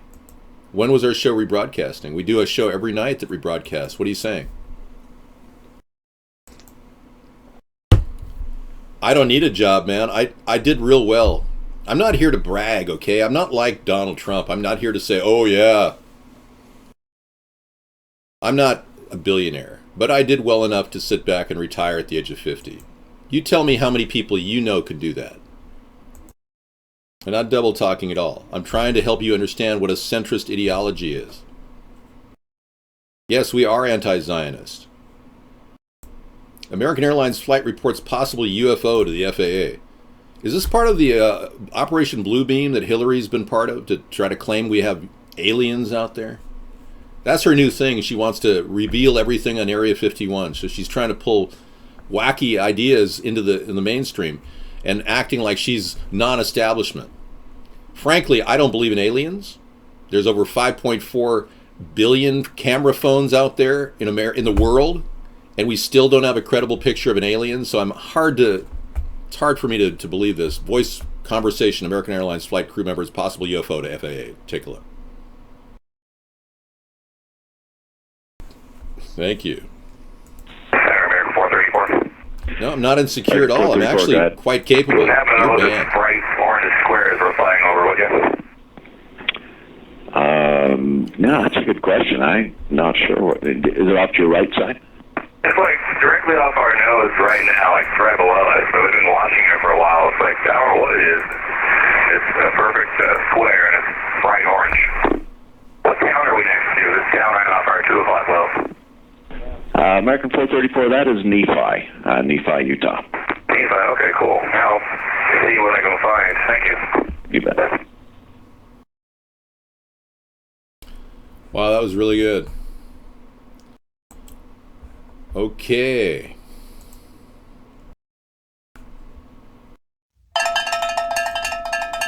Our Earth is very, very early in the arm of the galaxy. Many planets formed in this area billions of years ago.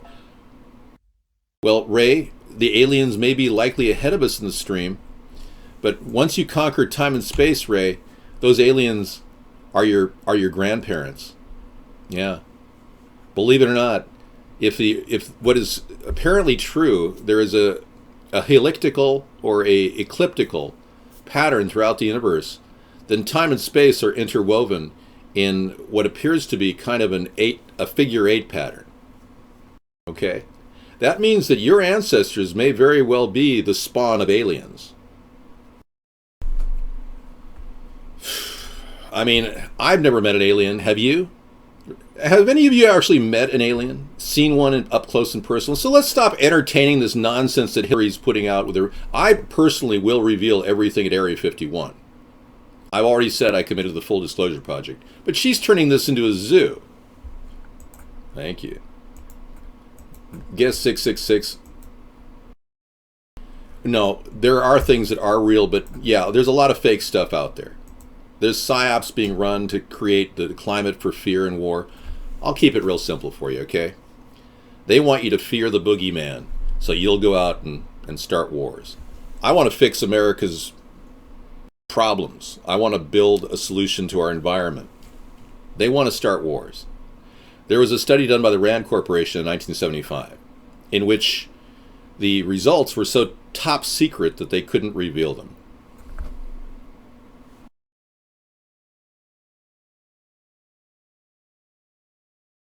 So, what I'm suggesting is that, yeah, they personally never wanted you to know that, thank you, if you are indeed of the belief that this country runs on your local economy, they don't think so. They think that the government needs to be at war. So that's why we've been at war for nearly 240 years of our history. In order for our economy to function, we have to be at war. That's the bottom line. That's what they're pushing. They can't tell you that, though. Okay? This came out of the Freedom of Information Act reveal of the Rand Corporation's ultimate plan. No one's on any meds here. No one needs any meds. Maybe you do, but you need to stop saying these things. And guess 666, we're going to put you on mute. Okay? With a name like that, we need to mute you. You are the Antichrist. Okay. So, saw one on YouTube, so they're real. Yeah, exactly. So nobody's seen any aliens. Why are we all talking about aliens?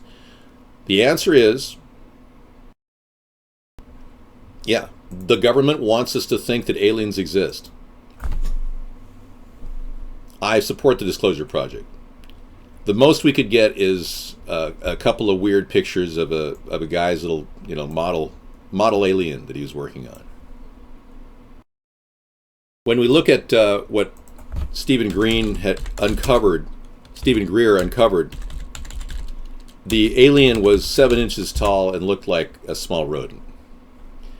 According to Stephen Greer, this is an authentic picture of an alien. All right? Now, Stephen Greer is the guy with the Full Disclosure Project. And here we are talking about aliens instead of stopping wars. According to Stephen Greer, this is an authentic alien. I don't know. It's not alive.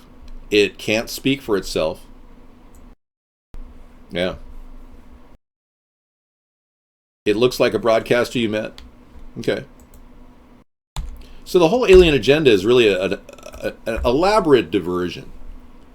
And that's what William Cooper believed, one of the great conspiracy theorists out there. He wrote a book called Behold the Pale Horse, and it became a national bestseller among a lot of people. If Stephen Greer is a confirmed liar, then I don't believe anything he says at this point. But I can't believe that he's a confirmed liar. Okay? I need to hear some more evidence.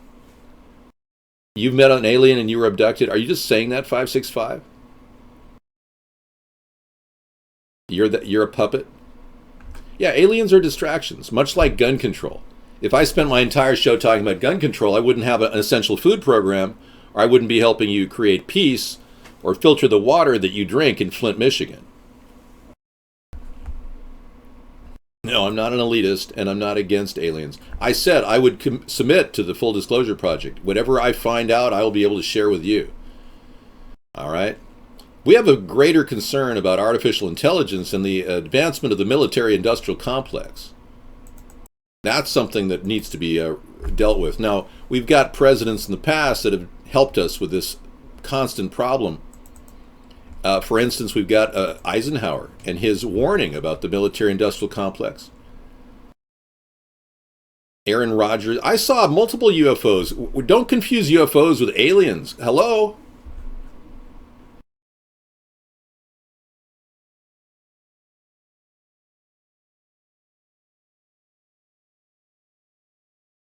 So let's go there to Dwight D. Eisenhower and his concern about the military-industrial complex.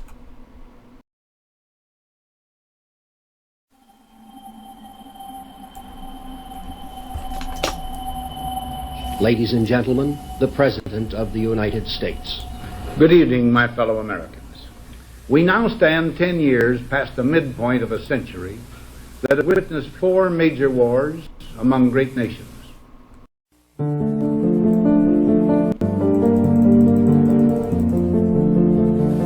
Until the latest of our world conflicts, the United States had no armaments industry. American makers of plowshares could, with time and as required, make swords as well. But we can no longer risk emergency improvisation of national defense. We have been compelled to create a permanent armaments industry of vast proportions. Added to this, 3.5 million men and women are directly engaged in the defense establishment. Now this... Sorry. Yeah, this is when he gets constipated. And, I don't want to, bore you with this old picture of Dwight D. Eisenhower, but he really made a good point. We don't need massive contracted budgets with the U.S. military taking over our tremendous nation's economy. I mean, Raytheon is pocketing that money. Lockheed Martin, they're sitting on massive 401ks. These people who are building this military complex are not in any way helping us. They're hurting us. So when they think that we need to create war machines like the F-35, that's going to cost this nation $1.5 trillion over a 10-year period. We don't have that to waste on F-35s. They're already antiquated. Lockheed Martin is owned by the Rothschilds. Thank you. Case in point. Sarah's in the other room, knitting me a new. No, I'm just saying it. Maybe a new sweater for my Mr. Rogers impersonation. I'm working on a new Mr. Rogers impersonation. Your brother works for Lockheed, and he's an a-hole. Wow. There you have it. Just shows you how deep the Jewish conspiracy is. Sure. I'm not denying what's happening, folks. I mean, there was a time when only 5% of medical schools, only 5% would be allowed into medical schools who were Jewish. And the B'nai B'rith Anti-Defamation League put together a plan to sue the Medical AMA Association. And they made it so that there were no quotas on Jewish people going into medical school. So that's one of the reasons why 90% of the medical school doctors are Jewish now. I mean, they're the only ones that can afford $50,000 a year. But that doesn't matter. I'm not here to hate on Jewish people. I just want more opportunity for everybody. That's all I ask. Can't we just get along? Tell your bro. I'm not here to talk about the rising cost of bacon. I've been able to find a pound for $2 on sale, so I'm not complaining. But I've seen it as high as $7.99 a pound for bacon. No, I'm not Polish and I'm not Jewish. I am a mix of Norwegian, German, English, and Romanian. And a little Native American, about 2 inches. And maybe as big as the alien. He was 7 inches long. Yeah, I mean, I tend to believe that it's possible that a little mummified fossil could be found and it could look like this. I mean, frankly, this could be my my long-lost uncle. I don't know. There he is, overlooking the world from his fossilized... This is what Stephen Greer claimed was an alien. This is as close to an alien as we'll ever get. It looks kind of like a nasty little picture of something. He's 7 inches tall. Better looking than me? Really? Are there people better looking than me? I didn't know that. Wow. I had no idea. I guess I'm kind of subjective in my views. All right. 4'3" ring a bell. Surfing Girl's talking about Hawaiian steel. That guy was, somebody grabbed his account the other night. Well, if Stephen Greer is a confirmed liar, I stand, baffled. There is no picture of a real alien. It doesn't exist. The American people need to stand up right now and say, we, the people, have had enough. And take that fist and lubricate it.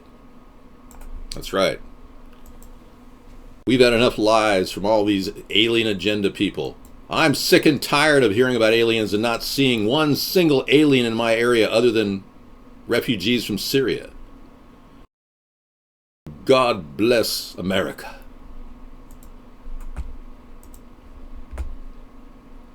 I'm not in any way going to let refugees into the country, folks. Unlike Donald Trump, who's starting to, bend on that issue, I'm solid, no refugees. My hair? What is wrong with my hair? I thought I told you that we have to stop this incredible attack of my hair. This is a diversion. You're simply talking about my hair when I am completely in compliance with national standards of physical body type. I have never had a facelift. I am simply human. I have eyebrows.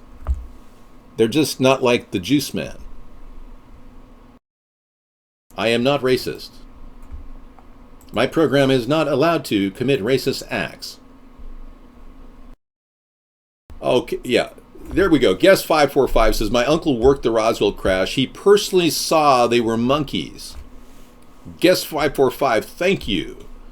You have illuminated our mind tonight. Yeah, I don't like the attitude that Trump has. It's very dictatorial. And what was that, reading the speeches of Adolf Hitler? According to his wife Ivana, he had a book by his bed? I mean, what's that all about? We'll purge you if you are blatantly against our plan here. I am not a fembot. No, seriously, no, I'm serious. There's been a lot of stories. One of the urban myths about the Roswell attack was that everybody on board were transported to a secret location and then studied. And the secret that you're not supposed to know, according to the urban myth, is that they were actually eating human beings. Oh yeah, that makes you even more frightened of the aliens, doesn't it? They were eating humans on board their ship. They were doing cattle mutilations, blah, blah, blah. All that is all a part of the urban myth generated by one single act of the government, new operations of the CIA. Fascinating, huh? And you all believed in the alien theory. All they had to do is put the word out that the government was suppressing, claiming it was weather balloons. Of course they claimed it was weather balloons. They want you to think that aliens arrived. Hello? No, I do not have a black brother. Some people have me confused with another character I played. Yes, indeed. I am not in any way African American. But people think that all white people are African American, so what am I going to say? I'm not a fool, man. I got 185 IQ. You can't mess with that, baby.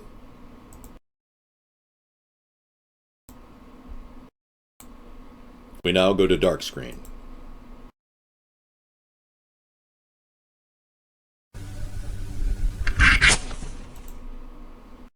Ah, yes. Bill Hicks. I'll keep that for later. Oh, come on. We already are smart. Yeah, we're trying to build a third party here, and many of you don't realize that, so I don't want to, in any way interrupt your love of aliens with the discussion of fixing the economy, but it's time, okay? We have to do something. If we sit around and wait for aliens to arrive or wait for Democrats like Hillary to fix our economy, we never will have a fixed economy. The real reason why we have no solutions in our country is because nobody's been able to speak out. Sarah and I created a hybrid capitalism, which is ostensibly a plan, a blueprint for economic survival for our country. And I know that many of you would rather talk about aliens, but we need to get down to the brass tacks of talking about how to build jobs and create American products. All right? That's going to trump any of Trump's ideas because he doesn't have any ideas. Well, let's be clear. Develop your skills, create a plan, emergency preparedness, 29 essential tips for the new prepper. Cool. Many of you guys are converting to being preppers. That's good. I'm a prepper. Are you a prepper? Okay, we got a 412 band coming. It is the Nazi. I told you I'd be glad to get a subpoena to get my Cume folder opened up and show you my IQ. But I'd need a subpoena to do that. I need to be president in order to make that happen.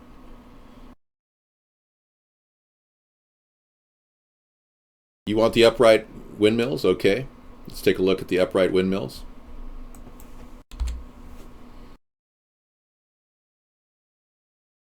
I'm a prepper. Are you a prepper too? Yeah, we have some great ideas. Vertical windmills to be put on top of telephone poles all across the country. This is an original idea I came up with in 2008. I didn't steal this idea from anybody. Somebody told me once, oh, I know, they want to do those. I've heard this before, blah, blah, blah. No, I have total proof. I even have the IQ test. I just don't think it's appropriate for you to threaten me in a chat room. And I don't live with the fear of threats. It's not, you can't get anything by threatening me. I'm impervious to threats. That's one of the reasons why I'm running for president. Yeah. I'm the kind of person that gets very serious and calm in very stressful situations. The more stress, the more I adapt. I'm like Teflon Dave. Yeah. Of course, a former Area 51 scientist claimed aliens are real and friendly. That's because that's part of the alien agenda. They're trying to get people to leak information that's not true.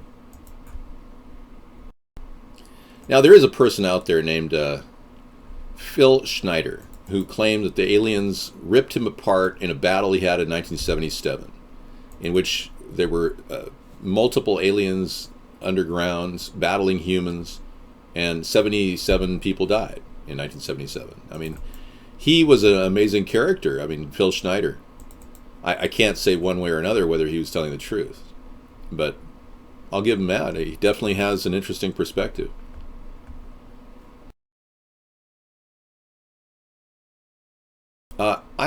I got a lot of sleep, yeah.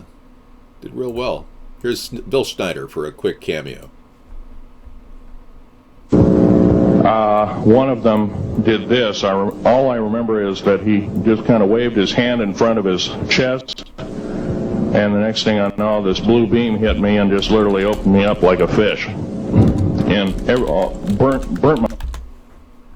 Yeah, opened him up like a fish. And this guy had proof that he was messed up. I mean, he lost 3 fingers in this event. If you look at his body, let's see if we can get his arms, his hands. He claimed he met some alien people. Anyway. I don't really have a picture of his hands. There it is. Yeah, he's missing 2 fingers. These 2 fingers are completely cut off.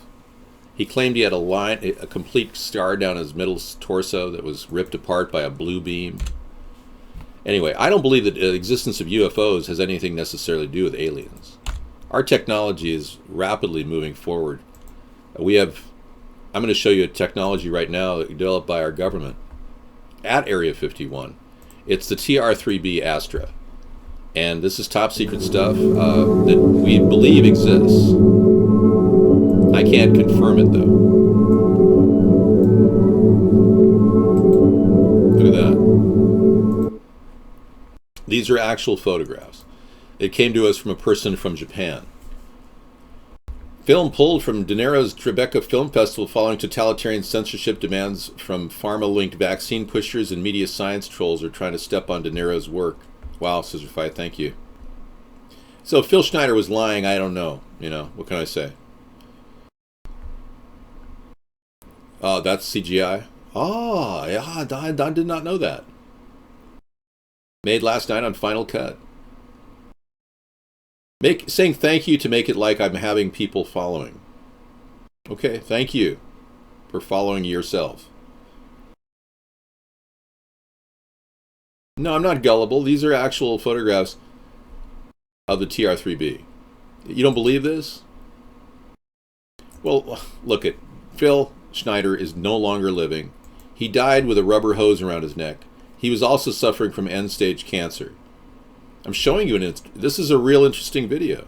This thing can deliver, you're claiming that was all photoshopped? A TR-3B taking out an entire area with laser weapons? Oh, okay, so everything's photoshopped to you. Why don't you go in your bathroom, take a picture of yourself, your massive bulge, and go in the bedroom and Photoshop it, make yourself look skinny. Yeah, you know what I'm talking about. You can't hide that bulge. Okay, the Aurora program, Black Triangles, Black Budget Projects. There you go, thank you. Thanks, Grizzly Ray. Okay, let's get into the music section of our show, which involves certain acrobatic moves by our rating telephone poles. Tonight we're featuring the adjustable telephone poles in our musical venue. This is a rare instance, your very rare chance of you to see the musical telephone poles up close and personal. This should be an experience you'll never ever relive in your lifetime. Yeah. So we're going to play Can't Stop because we won't stop. Because we can't stop doing this on a daily basis. It just never ceases to amaze us how many people are coming in wanting a third party. And I appreciate your efforts to come in. And even the haters are starting to talk about us in a positive way. Wow. It's desperation time for a lot of two-party people. We can't stop and we won't stop. We're gonna dance all night, bring it on to the sunlight. We can't stop, we can't stop. We can't stop, we can't stop. We can't stop and we won't stop. We're gonna dance all night, bring it on to the sunlight. We can't stop, we can't stop. So let's be clear. In this coming election year, please vote for David Sponheim. America's Third Party.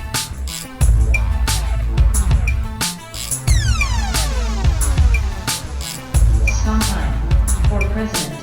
We can't stop, we can't stop, we can't stop and we won't stop. We're gonna dance all night, bring it on to the sunlight. We can't stop, we can't stop. We can't stop, we can't stop. We can't stop and we won't stop. We're gonna dance all night, bring it on to the sunlight. We can't stop, we can't stop. We can't stop, we can't stop. First we hit 'em low, then we hit 'em high. Underrated, but we made it to the finish line. Rhymes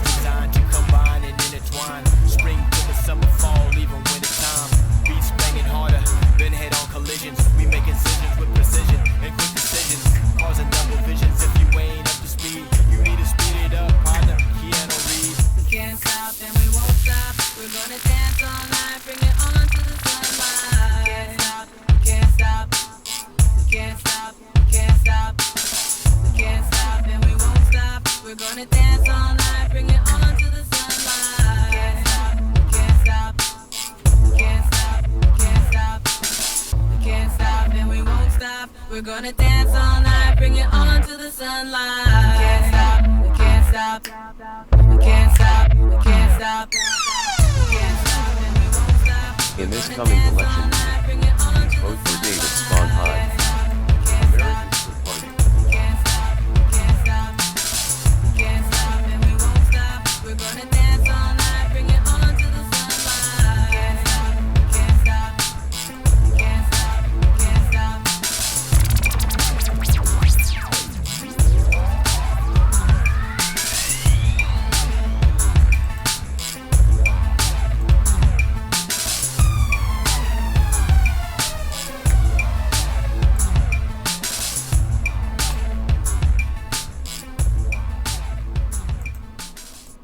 Oh, was that fun? Yeah, it was kind of fun.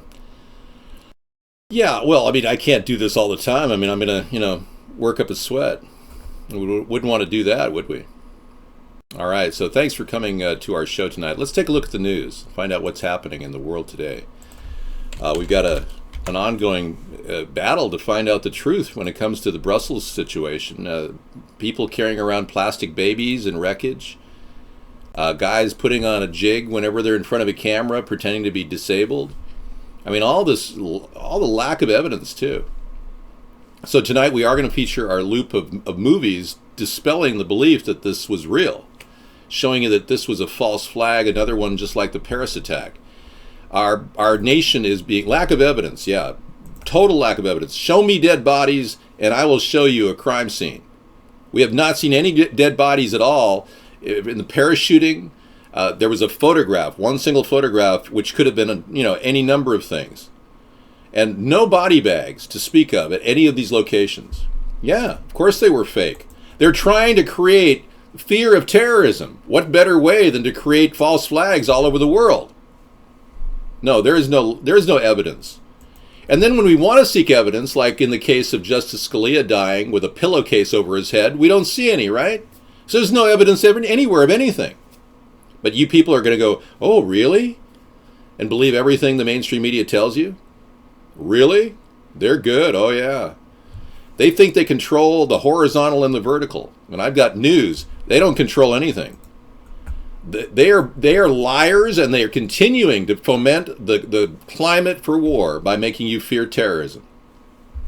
Let's look at the work of our great President FDR, who tried to become a dictator, and analyze exactly what he meant in his economic Bill of Rights. This republic had its beginning and grew to its present strength under the protection of certain inalienable political rights, among them the right of free speech, free press, free worship, trial by jury, freedom from unreasonable searches and seizures. They were our rights to life and liberty. We have come to a clearer realization of the fact, however, that true individual freedom. Oh, it didn't turn down? Oh, God. That's okay, I got it.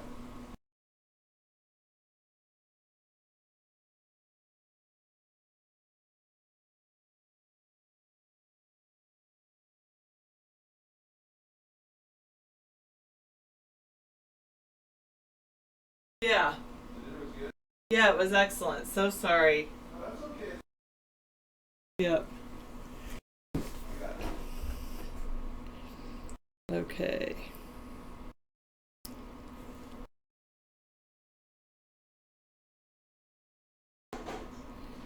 And we will see. Just a sec. I'm going to come.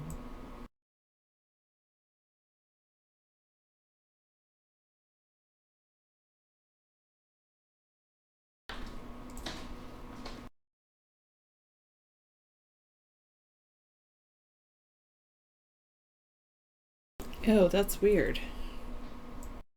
I'm going to remove and add a new camera.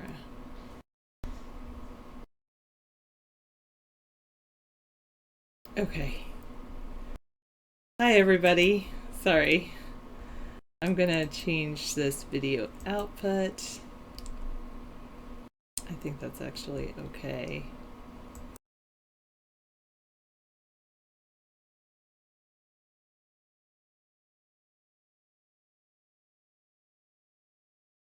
Alright, let's do that. Hey, it's me. Fantastic. Alright, now I'm gonna change the color. Put on the chroma key. Fantastic. And then go to webcam options. Don't know about that advanced. Changing some of this. Let's just take the gain down a bit. Maybe even the exposure just a little bit. That seems to be good. Save. Fantastic. Hey, it's not like my shirt's not bleeding through. Maybe because it has a blue background instead of a green background, something like that. Yes, I crashed Dave's party. Oh well. No, I think you can leave the show if you don't want to be here.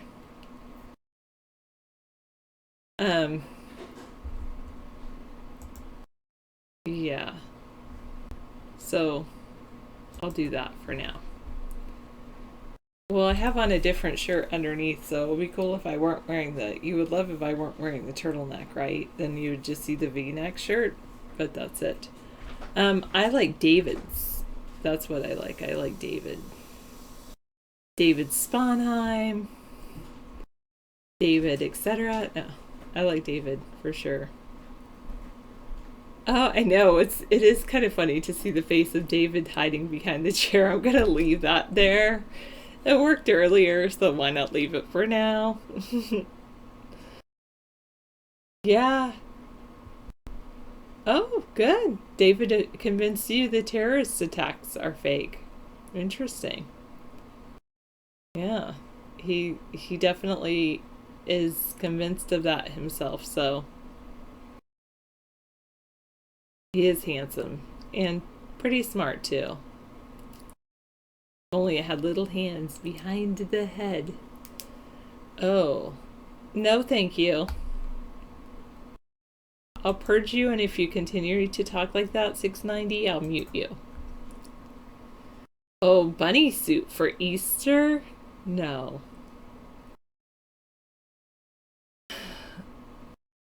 Oh. Oh, you wanted to hear more, but he just left? That's because Sarah didn't follow directions and turn down the stove. But everything's okay. I'm not fond of it 407, but I'm not going to make it illegal. People can do what they want. If you don't like it, I guess look away. But, I mean, I know people eat hot dogs in public and hamburgers in public, and babies have to eat too.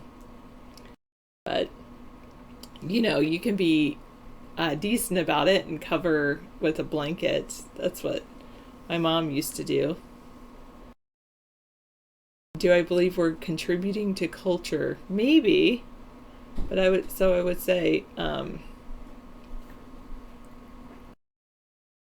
oh, thanks, Jay Smith. Actually, David bought a thing called press-on veneers, so you can get that. Yeah. That's the kit you can buy.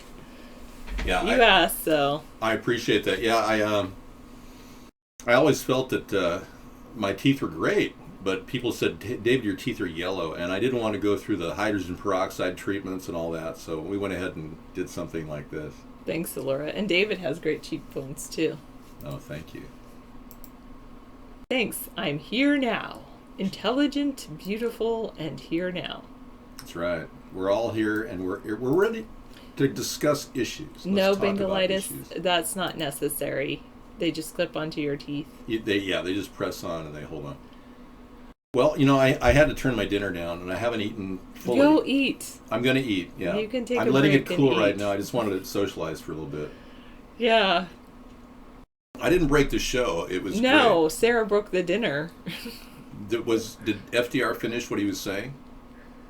No, Sarah's not going. I never saw it, so he must have finished what he was saying. Okay. No, Sarah's not going to get any kind of plastic surgery. I think she's okay the way she is.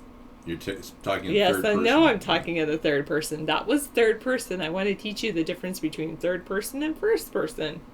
So Bernie has won Washington State and Alaska. They have their caucuses here in Washington. Yeah. Yes. Third leg party. Wow. Pretty fantastic, I know. Thank you, Heavy Duty. Thank you, and thanks for admiring my body. Yes. Yep.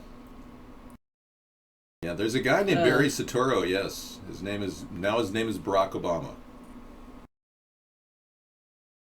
I didn't even have a chance in Washington State. Basically, this is Bernie land. I told you that last week. You can't get through to these people. They're totally in love with Bernie. They think socialism is the best solution out here. They're willing to sacrifice individual freedom for collective group thought. And David's not a Democrat. So I left the Democratic Party. I know he ran under the Democratic Party at one time, but he's not a Democrat. Yeah, and Bernie's got so many corrupt ties within the Democratic Party that, these people don't realize that you're never going to get a guy to change the Democratic Party from within. He has been co-opted completely, and the Democratic Party is leaning more toward Bernie and socialism. So if you're really concerned about how they're heading toward Marxism, you'd want to join a centrist movement like we have. No, I'm a centrist. I'm not a leftist. I left the Democratic Party because they're too far to the left. Hang on, I want to put something in the show. I just want to get a word in. No, that's just ridiculous. Bernie doesn't have any ideas that are fresh and original. He's simply borrowing from an old Marxist playbook and the Cloward-Piven plan. I'm a centrist. I support a 1,000-mile fence along the border. This is my idea, not Trump's. I said no refugees. That's a centrist position. I support capital punishment at the federal level as long as there's DNA evidence confirming their guilt.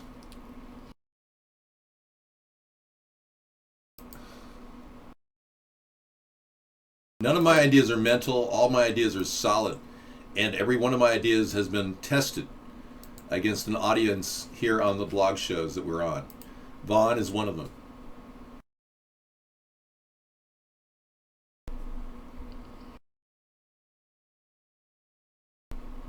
I'm not BSing about anything, man. I'm telling you this is how it is. I kid you not. Sorry, that I'll be back. Yeah. I'm going to eat dinner. Okay, have fun. Thanks. Enjoy your dinner. Yeah, I just took care of some of those things. Why would anyone want anyone to be unproductive? People can be as productive as they wish.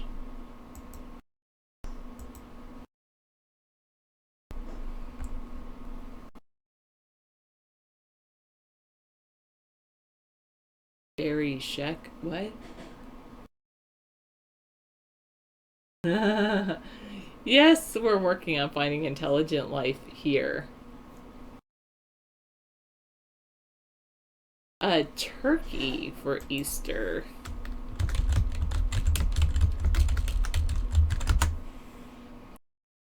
No estrogen.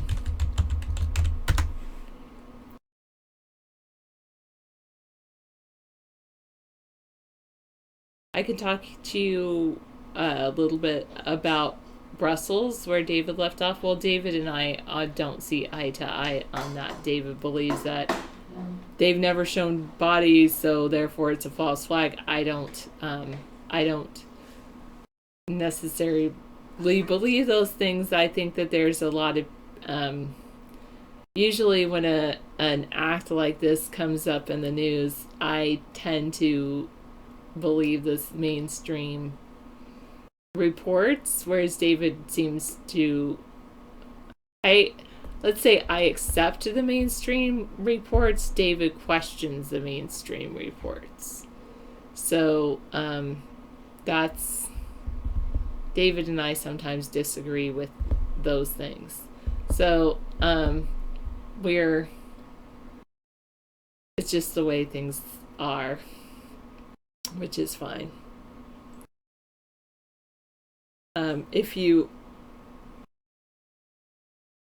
So like they talked about not showing a lot of the different things that happen in France, and like Meow TV2 says, they feel like that's decency to not show the bodies there. So it's you thought it, well, some people totally side with David and some people side with me, and probably the truth is somewhere in the middle. That's what I would say.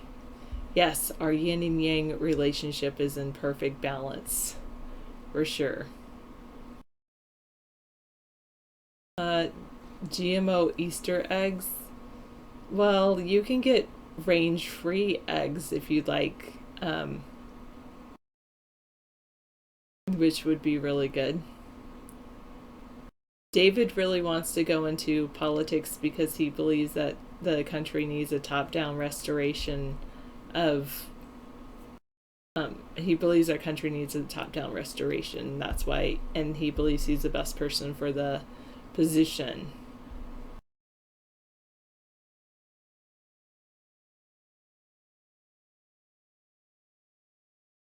Right, I understand what you're saying, Meow TV 2. Wow. Yeah.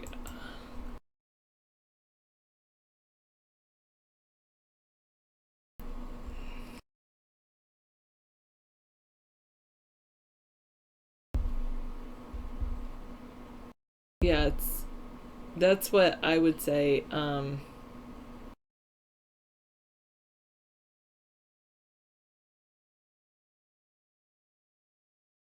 I don't think you read the entire statement, 709. Go back and read it again. Do I like ducks? I like duck eggs. They're pretty tasty. I have to say, they're pretty good. David is very attractive. He was born that way. He just, sometimes people have really great genes, DNA. David happened to get the great DNA to have a be really good looking. Thank you, heavy duty. I have good genes as well. So it's pretty good. I'm glad we found each other. Imagine 500,000 people standing in front of the Federal Reserve really upset. I can definitely I can imagine that, 194. Well, that's probably just because of my gender, 229. In our society, we're trained to believe in the female gender has better looks than the male gender overall. Griswold was talking to you. You watch TV. Oh, you watch our show every night, so you can see me. Thank you very much. I usually come in at 6:30 p.m. Pacific and 8 p.m. Pacific. Do I have the address to what? Since I like ducks, or at least duck eggs, you signed in. Thanks, Daffy Duck. I do like Daffy Duck and Goofy Duck. Don't know who I like more. I guess Daffy Duck, since he's here. He doesn't, 581. He just doesn't talk about it because why would he talk about it with you when I'm here? And so that's good. Oh, wow.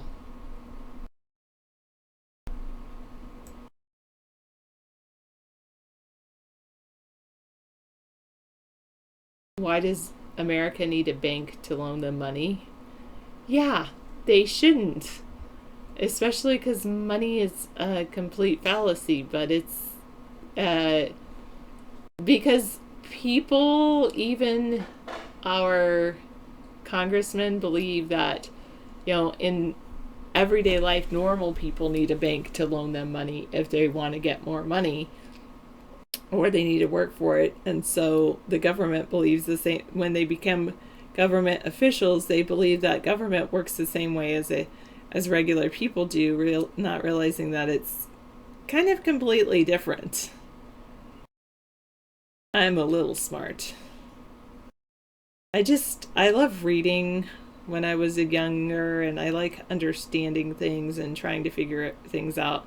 I'm one of those, I'm a cerebral. I love to spend time in the library and just read. Reading does make you smart. It's like, especially, reading dictionaries. I know it's funny, but I did used to read the dictionary. Yes, currency still does represent value because people decide to expend whatever they believe. People decide to spend their money earning paper money. So I would say the most valuable thing we have is the human potential and time. Time is very valuable. And so people decide to expend their time and their energy to earn paper money. Therefore, paper money has value. Yes, I am very lucky to get have an intelligent man in my life like David. It's true. My sister always said, Sarah, make sure that you end up with someone who is more intelligent than you, or at least as intelligent as you. Because if not, you'll be miserable. So I had to wait quite a while.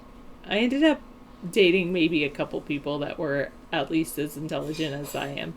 And David's definitely one of them. He's the full package. Yep, that's true. 710. No, we did not go to Taco Bell on our first date. Thanks, Allura. I'm modest, which makes me adorable. All right, sounds good.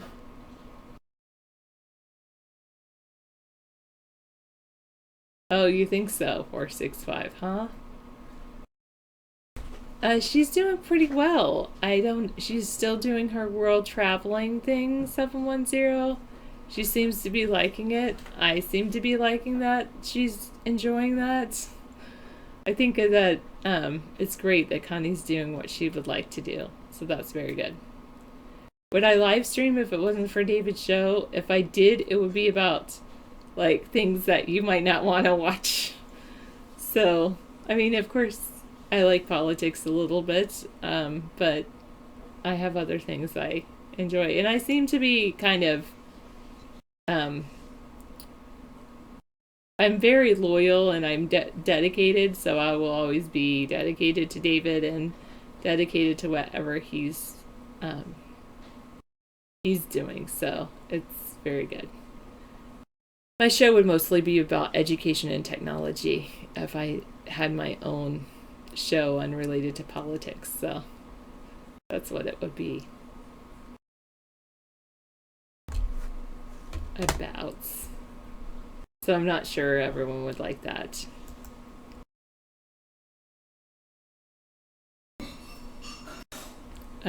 I don't think so, 710. Yeah, I don't know. Okay. David is a great man that will save the world. I agree with that. I'm brilliant. Do it. Change everything. That would be fantastic. You would watch my tech show. I feel like I need to learn more tech in order to have a tech show. So that would be very good. I know. That would be fun to do a coding show, but like I said, this is David's show and I need to learn more in order to do a coding show because I need to learn how to code more. I just barely can scratch the surface. I'm like a kindergartner when it comes to coding. No? Do you? Oh, wait. Sorry. I muted someone I didn't want to.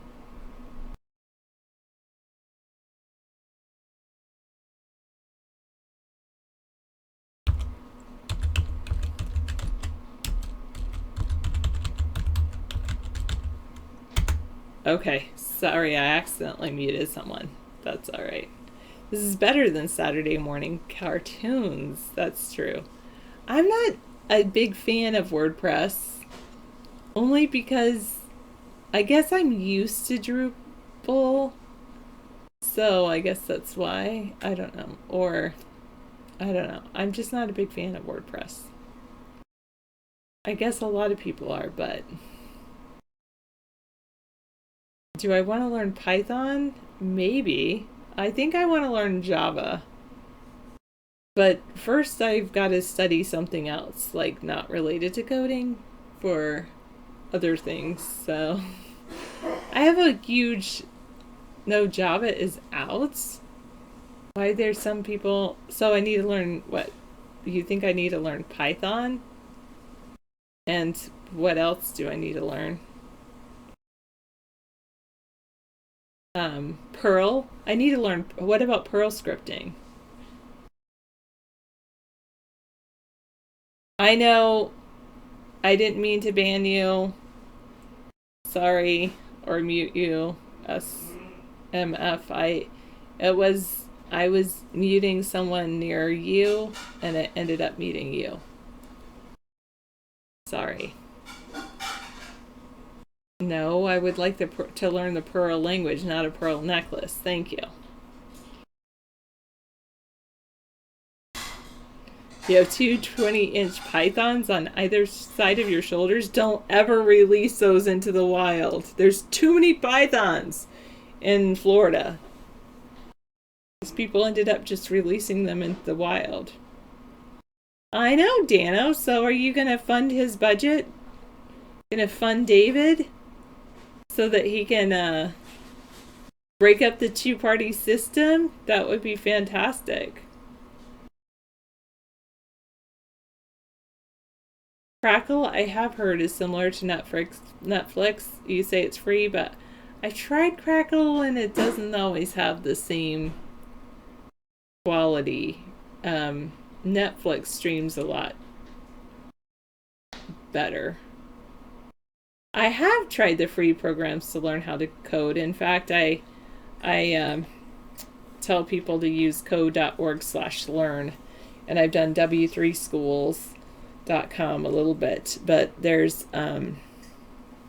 it's just about dedicating the time to do it as well, and I haven't done that.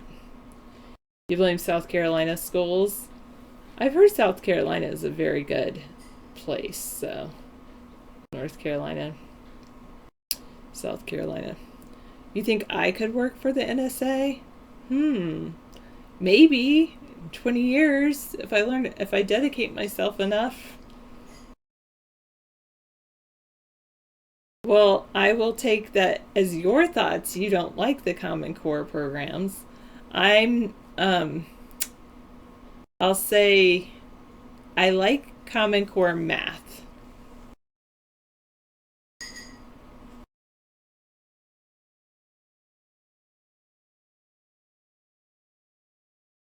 It's a lie that there's pythons taking over the Florida Everglades.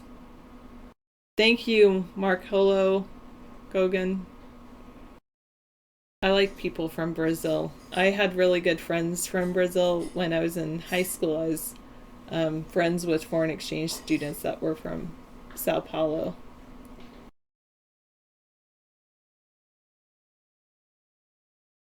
Yeah, sometimes that happens, Ab. Yes, that is true. So if you are having trouble helping your kids with Common Core math, that's why I should make videos. But I should make videos. I would say that you should go to opened.com, and then you can go into their resource library and you can type in whatever the student's working on, and they have videos and games that will help you learn and help your kids learn. Been to 1 in 12 South Carolina schools. Do you feel like they're slow because people from the South generally tend to talk a little bit slower, and it's just their pacing of their voice? Or because I tend to talk a little bit slower because I'm a little bit from the South, but not South Carolina. I haven't actually been to South Carolina. Now, they have not, they just changed the laws. They used to require teachers to be highly qualified, but now they don't. Now they leave it up for the states. Yes, COBRA has extended health insurance for unemployed people who can't afford it. All right.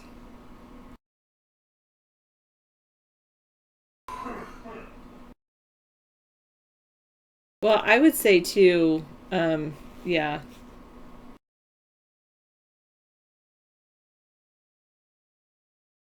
The parents are from the you only live once generation, so wow.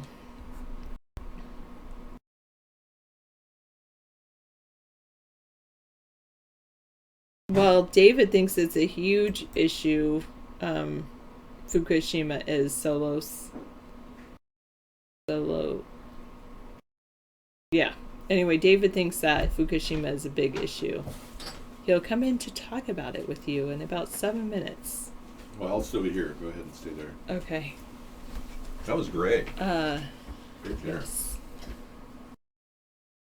So, yeah, they asked about. Solo says, is Fukushima a non-issue? It is a serious issue.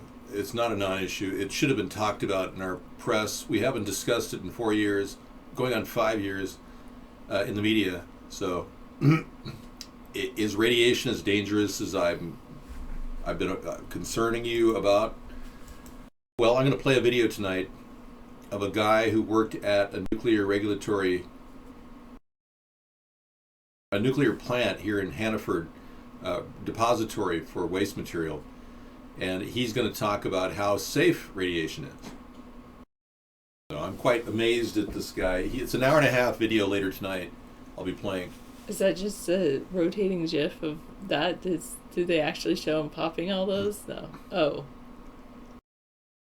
This guy literally was swimming in radiation, and he lived to be 88 years old. So he was one of these outspoken nuclear guys who knew a lot about nuclear radiation, that felt that it was way over dramatized the dangers of radiation levels. He believed that the level of radiation from the 3 Mile Island incident was completely made up, that they simply wanted to close the plant down to profit from the closure of the plant. I mean, he made some outlandish statements, and the Nuclear Regulatory Commission hated him for it. But he lived to be 88 years old, died of leukemia. Does he say how to dispose of the waste? He didn't really have a concern about the waste. He says that they're not getting... He told the people in 1986 that they weren't getting rid of the nuclear waste because they want to profit from it. They want to sell it back again. They want to re-engineer ways of getting more electricity from the spent fuel rods. And that would explain why they haven't never even done anything with Yucca Flats, why Obama mothballed the entire operation. I believe we need to get rid of the dangerous material and slowly neutralize 97% of it by creating energy and putting the remainder in the salt flats, the mines of Yucca Flats. My show is on Japanese TV because people appreciate me in Japan. They know that I have a plan for Fukushima that makes more sense than what they've been seeing from TEPCO.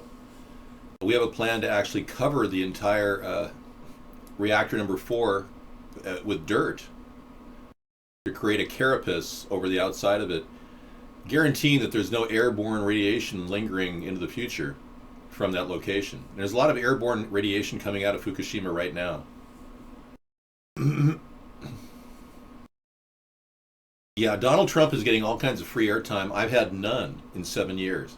So whenever somebody in Japan hears about me, they can tell their American friends about what we're doing here. I'm going to get the name of our show up, Third Party. Bring that up to speed. Okay. There it is. Thanks for coming in and helping out tonight with the show, Sarah. It's appreciated. Sarah's on vacation tonight. 9939. We are at Third Party at Twitter. Follow us there. I put out really good links on our show, which we gathered from the evening from various people that support us. Thank you for cleaning that mess up. I'm just soaking it right now. It's going to be good. Well, she's on a 2-day vacation, yeah. Yeah, called The Weekends. I know. The tuna fish is being altered. What we need to do is more fisheries. More modernized fisheries to augment the terrible losses we're experiencing in the ocean. It's definitely affecting the sea life in the intertidal zones. No question about it. This is pretty funny. Oh, we're melting. Ah. That's hilarious. No, I believe that Fukushima really did happen, and there's more than enough evidence to suggest that the spent fuel rods in reactor number 4 have already melted into the groundwater. So there's a lot of things we need to do, but sitting and doing nothing is not on the table. We need to do something. I do not have a lazy eye. No. My vision is perfect. I've got 20/25 vision in one eye and 20/20 in the other.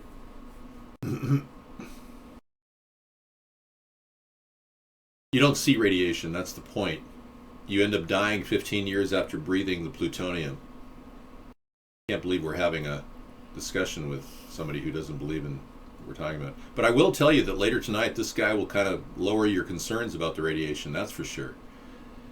Yeah, he's a former nuclear regulatory guy at the Hanford Nuclear Waste Depository, and he said that it was safe enough to drink the water from the cooling bay around the plutonium. He actually drank a glass of the plutonium cooling water on a daily basis, and he was notorious throughout the nuclear industry. He claimed that we were way over concerned about the dangers of radiation. He said that it was a plan by the government to make us all fearful of radiation, so they'd have more power. No pun intended. That's a picture for No, you. Fukushima is not fake, it's real. Anybody who's all over YouTube and is getting a lot of benefits from YouTube is part of the disinformation campaign the government is running. The government is working through Google as one of their subsidiaries. Google, as you know, Eric Schmidt, the former CEO, is now working for the Department of Defense. That's how tight they are. But Google is actually giving AdSense dollars out to people to simply make up stories and foment fear. The government has a plan. It was called Operation Mockingbird, where they manipulated the media and they hired people like Alex Jones, for instance, to foment fear and rage and mostly create panic. So if anybody is coming up with flat earth ideas or reptilian ideas, they get a lot of AdSense dollars. You can go on the internet and claim you're being abducted right now by aliens and your AdSense dollars will go way up. They're just supporting as much as they can to confuse the population. Exactly, yeah. Fear and worry. Did you see that? Yeah, I thought that was funny. Yeah. Here we go. I wonder why we are so obsessed with trying to find intelligent life on other planets when we can't even find intelligent life here. Yeah. That should have the rim shot, but I guess... Okay. Oh, sorry. Thank you. Hang on a All second. right. Thanks, Sarah, for coming in and helping out with our tonight's anti-war rally. We've succeeded in stopping war so far. It's been very good. Yay. Yeah, 2 years now since our show started, we've prevented war from happening. All right. Do you need anything else? Yeah, I needed to figure out why the camera seems like it's out of focus. That's because I'm in 640 by 360. I don't know how that happened. Well, I had to bring a camera back on, and I did that because then I thought, well, maybe if I didn't do it, it wouldn't lock up. Oh, okay. Well, now I'm back on track. Okay, thank you. So that's why I did that. So it was a little dithered, but... No problem. Thank you. All right, Cody. Thanks a lot. Thank you, Sarah. All right.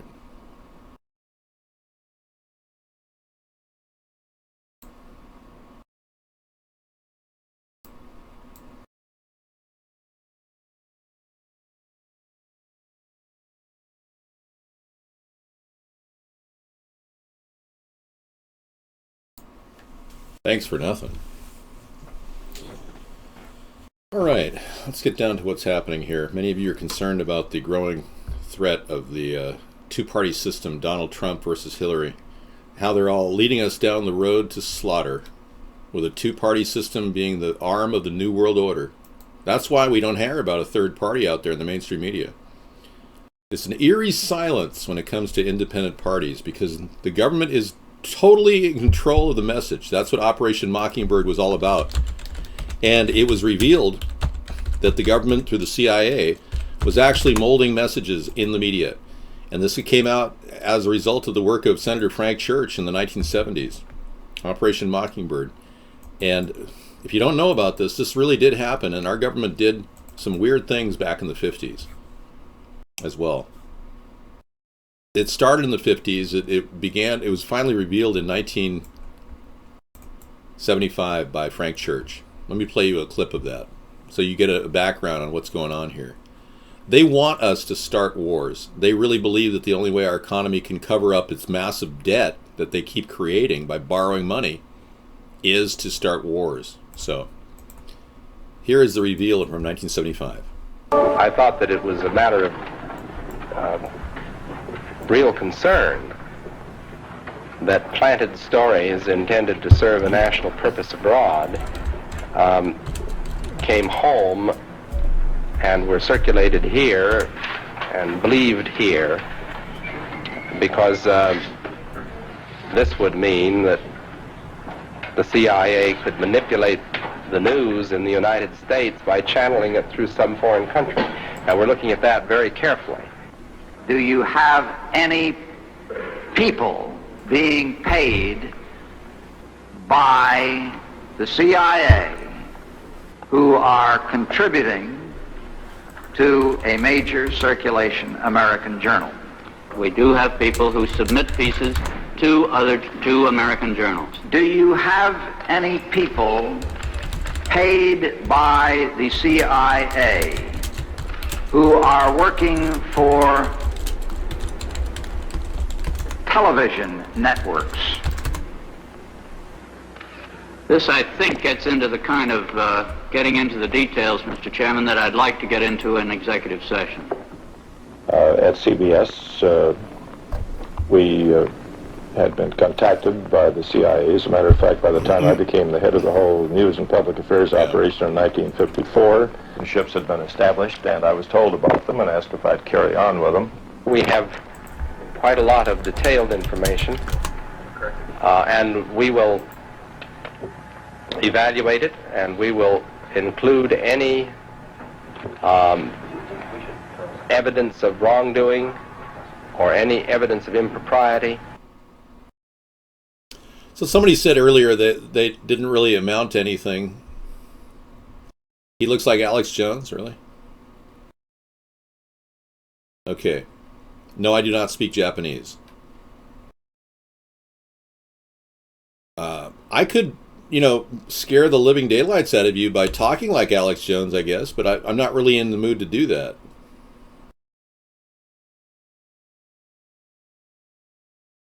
We can do a lot better.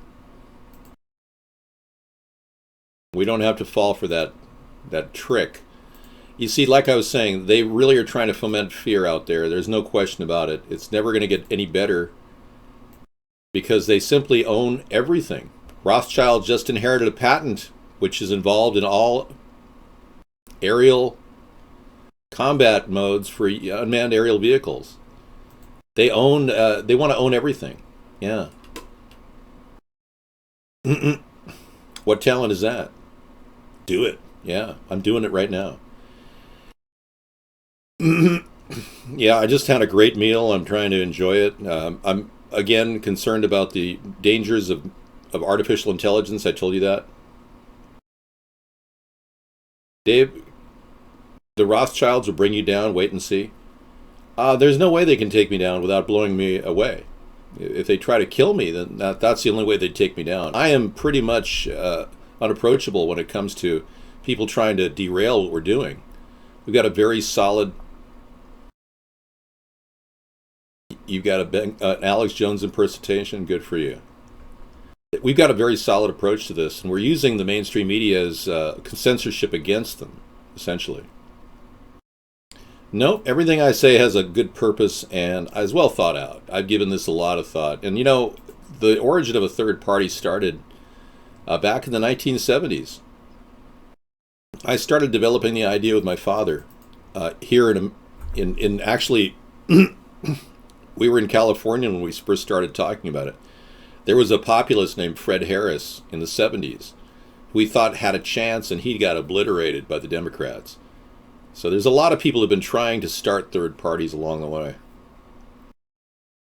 This has been going on since 1872. The first third party candidate ran right after the Act of 1871.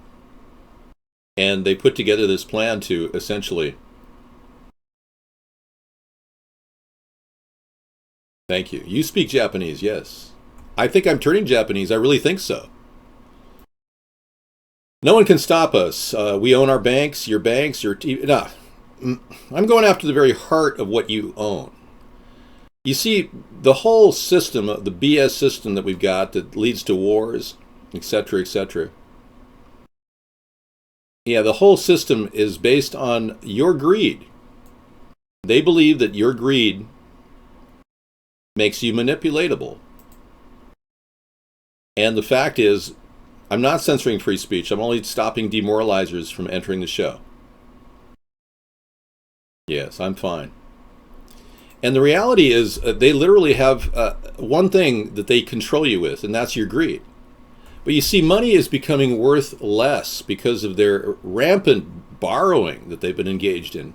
So they're undermining the very basis of their greed and the economy that we have. So ironically, they're to coin a phrase, they're crapping where they eat. Okay?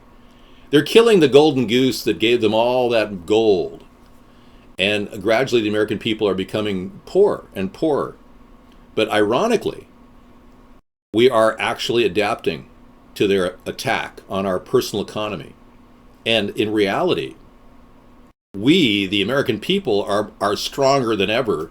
And unlike Donald Trump, who says he thinks he's going to make America great again, believe me, we are great.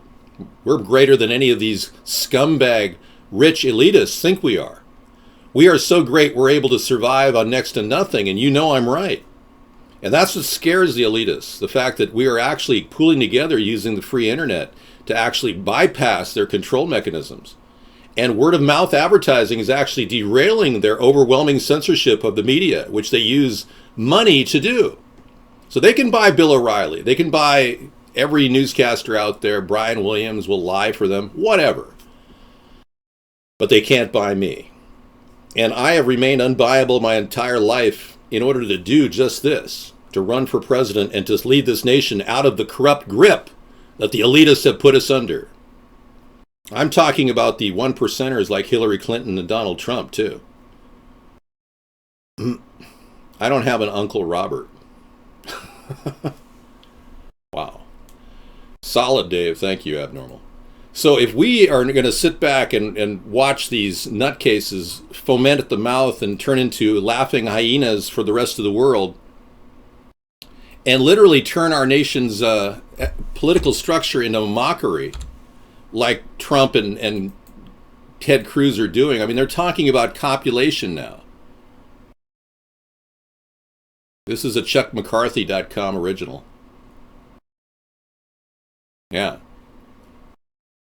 I don't hear voices in my head, no. Never have. Yeah, and Ted Turner wants to get rid of 95% of the population, so yeah. We got a real problem. You know, we're the only species on the planet, humans are, that wants to extinguish our species, get rid of it. Listening to people like Ted Turner and Bill Gates, you'd think that we would all stop having sex and never ever have children. And some of us believe that having kids is too costly, like me. So I don't want to waste my efforts right now supporting a corrupt healthcare system that's going to rip me off if somebody has a child of mine. So Ted Turner is the reason why we've got disparity in this country. The rich people don't want to fix the core problems like clean water. They don't want to create fresher air. They don't want to clean the earth. They want to support Dow Chemical and Monsanto and continue contaminating the earth and everything it delivers. They're systematically trying to destroy the very breadbasket that made this country great. And Donald Trump doesn't even talk about that. He doesn't even want to stop GMOs. He doesn't want to stop, apparently, the chemtrails that are happening around the world. I mean, it's absurd. It's going on right in front of our eyes every day. And everyone says, did he mention chemtrails? Oh, whack job. We're led to believe that anyone who questions the lines of pollution across the skyline is a whack job. So they're using all kinds of mind manipulation and groupthink to control the dialogue. And the fact is, the American people don't have a free press. We don't have a political dialogue. So that's why we can't fix any of the problems facing our nation. Let's take a look here at the picture of horror in our skies. And I know we're going to get a lot of people who say, oh, that's photoshopped. That's photoshopped. Well, here's a picture of the jet stream coming out of the jet itself of pollution. Modified jet engine for chemtrail spraying. Explain this if you can. Yeah. They're doing it. They're dumping chemicals on you as if you are an insect. They are treating you like a lab rat, people. They don't care what they deliver. They'll re-engineer the H1N1 virus and give you an H1N5 virus and you'll all die from it. They don't care. They don't want people. They're done with people. They're willing to extinguish 95% of the population, and frankly, they're not even hiding it. They're right out in the open saying outright, we need to stop the population growth because they don't want to fix the problem. This is what they're calling fixing the problem. Yeah, this is not Photoshop, this is real. In fact, I've got live photographs of chemtrails being dumped on your head.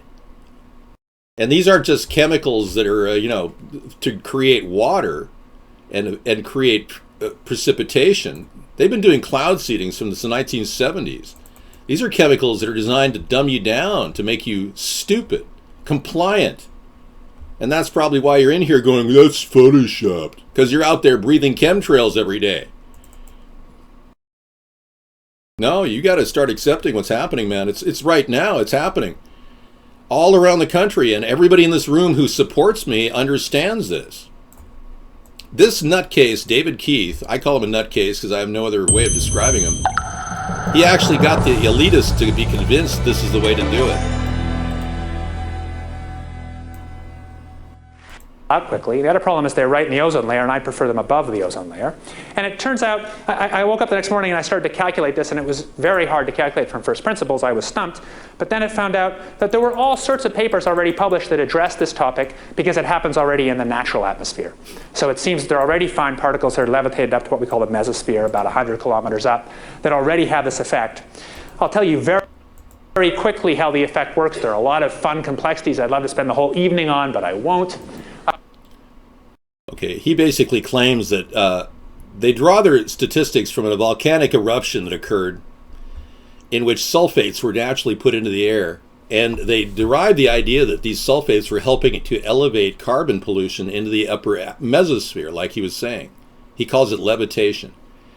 And for 2 years after the volcanic eruption, I think it was Kilimanjaro, if I'm not mistaken, they noticed a decline in hurricanes and typhoons, so they said there's a causal connection between putting sulfates in the air and lowering the amount of dangerous global climate change. Well, what they wanted to do, essentially, is block the dangerous, the depleted ozone layer because they felt that the planet was warming up. Well, everything in this guy's science is completely improper. It's a junk science he's engaged in. It's considered geoengineering, but it's not real science. He didn't even factor in gravity when analyzing the carbon as it drops. There are areas in Michigan right now that are getting inundated with tar. You can see the tar raining down because it's an area where it condenses down into a solid carbon trail of tar. People are having tar rain on their cars in Michigan. What they're doing essentially is dumping tons and tons of chemicals into the atmosphere, aerosols. The chemicals are included silver iodide to create water precipitation in the northern latitudes. They're trying to dehydrate California, and they're doing it systematically. And this guy went on off the deep end with his discussion, and the elitists loved it because this guy says the magic word to them. It's cheap. Let's listen to what he says. But let's say you have sunlight hitting some particle and it's unevenly heated. So the side facing the sun is warmer, the side away cooler. Gas molecules that bounce off the warm side bounce away with some extra velocity because it's warm. And so you see a net force away from the sun. That's called the photophoretic force. There are a bunch of other versions of it that I and some collaborators have thought about how to exploit, and of course we may be wrong. This hasn't all been peer-reviewed. We're in the middle of thinking about it, but so far it seems good. But it looks like we could achieve long atmospheric lifetimes, much longer than before, because they're levitated. We could move things out of the stratosphere into the mesosphere, in principle solving the ozone problem. I'm sure there will be other problems that arise. And finally, we could make the particles migrate to over the poles, so we could arrange the climate engineering so it really focused on the poles, which would have minimal bad impacts in the middle of the planet where we live, and do the maximum job of what we might need to do, which is cooling the poles in case of planetary emergency, if you like. So this is a new idea that's crept up that may be essentially a cleverer idea than putting sulfates in. Whether this idea is right or some other idea is right, I think it's almost certain that we will eventually think of cleverer things to do than just putting sulfur in. That if engineers and scientists really turn their minds to this, it's amazing how we can affect the planet. The one thing about this is it gives us extraordinary leverage. This improved science and engineering will, whether we like it or not, give us more and more leverage to affect the planet, to control the planet, to give us weather and climate control, not because we plan it, not because we want it, just because science delivers it to us bit by bit, with better knowledge of the way the system works and better engineering tools to affect it.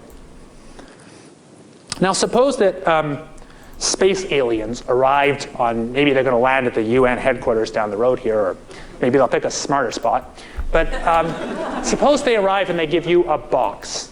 And the box has two knobs. One knob is the knob for controlling global temperature. Maybe another knob is a knob for controlling CO2 concentrations. You might imagine that we would fight wars over that box because we have no way to agree about where to set the knobs. We have no global governance. And different people will have different places they want it set. Now, I don't think that's going to happen. It's not very likely.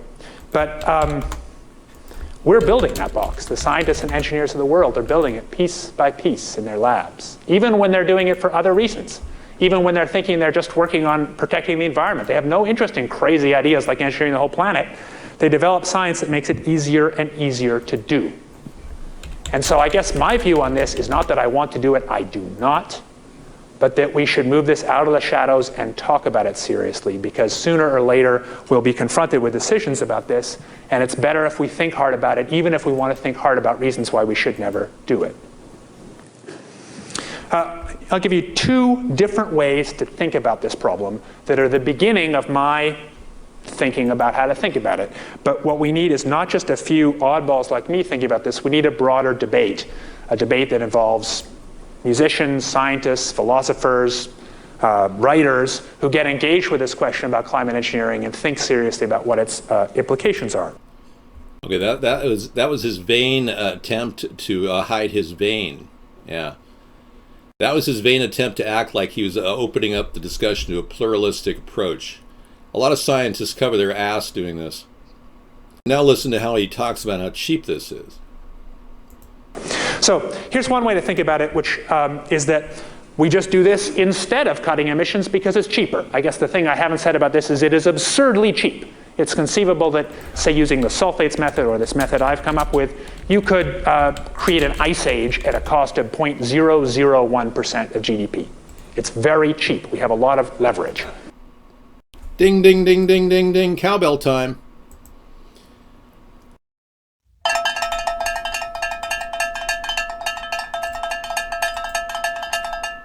Okay, this is the magic word that the Illuminati love to hear. Why do you think they're so rich? Because they like cheap. Ding, ding, ding, ding, ding, ding. Yeah, let's listen to it again.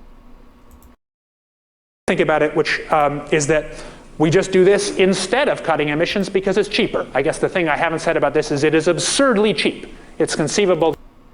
You oddballs like me thinking about this, we need a broader debate, a debate that involves musicians, scientists, philosophers, writers who get engaged with this question about climate engineering and think seriously about what its implications are.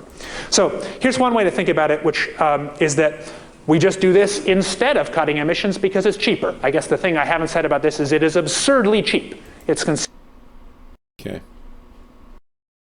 So here's one way to think about it, which is that we just do this instead of cutting emissions because it's cheaper. I guess the thing I haven't said about this is it is absurdly cheap. I guess the thing I haven't said about this is it is absurdly cheap. I guess the thing I haven't said about this is it is absurdly cheap. I guess the thing I haven't said about this is it is absurdly cheap. I guess the thing I haven't said about this is it is absurdly cheap. It's cheaper. I guess the thing I haven't said about this is it is absurdly cheap. I guess the thing I haven't said about this is it is absurdly cheap. I guess the thing I haven't said about this is it is absurdly cheap. Time. I guess the... All right, everybody, that's what the magic word is absurdly cheap. That's what the Illuminati loves to hear, because they acquired their wealth by screwing people over and taking all kinds of liberties with money. I mean, as in, saving money. So he said the magic word, they listened, and they just did, without even discussing this and having peer review studies, they went ahead and implemented his plan. So I give you chemtrails.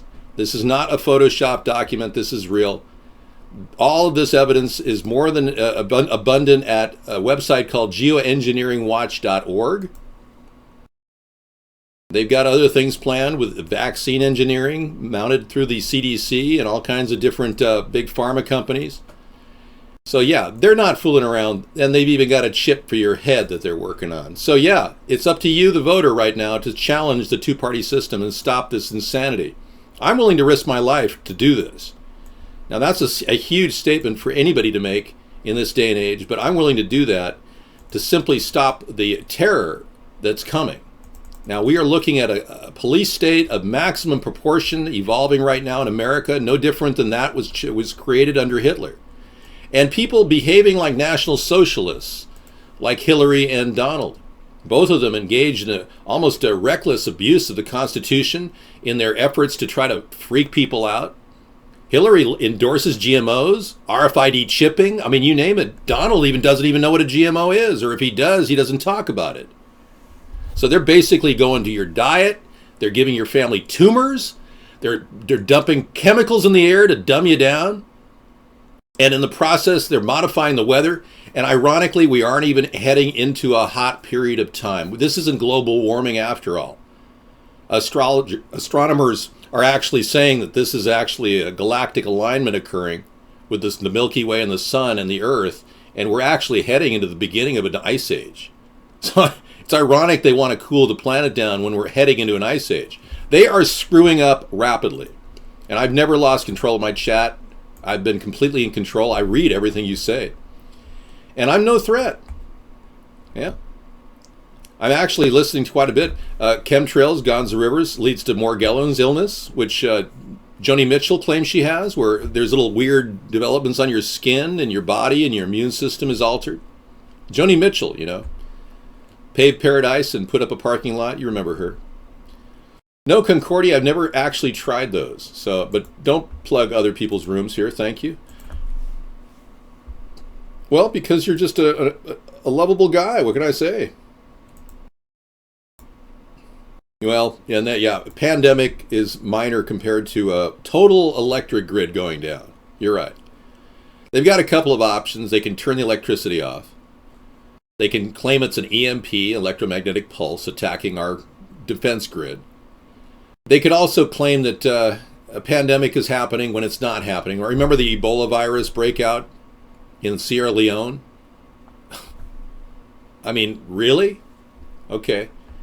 There's the Zika virus that's being carried by a modified mosquito developed by Bill Gates' efforts. Yeah, it's getting weirder and weirder. Yeah, spraying on the water. Morgellons illness is a very interesting illness where your body creates these weird nanoparticles on top of the skin. People have taken good looks at these things, and they've said these appear to be fiberglass chips that have a brain. Weird stuff. So yeah, there's a lot of stuff happening in our world. Now, the reason why the Essential Food Program has been up there the whole time is it's the one pathway that I believe that we can achieve peace. In America, we can achieve peace by modifying the way we deal with our soil, making it more drought resistant, more natural. I'm a strong supporter of organic food production.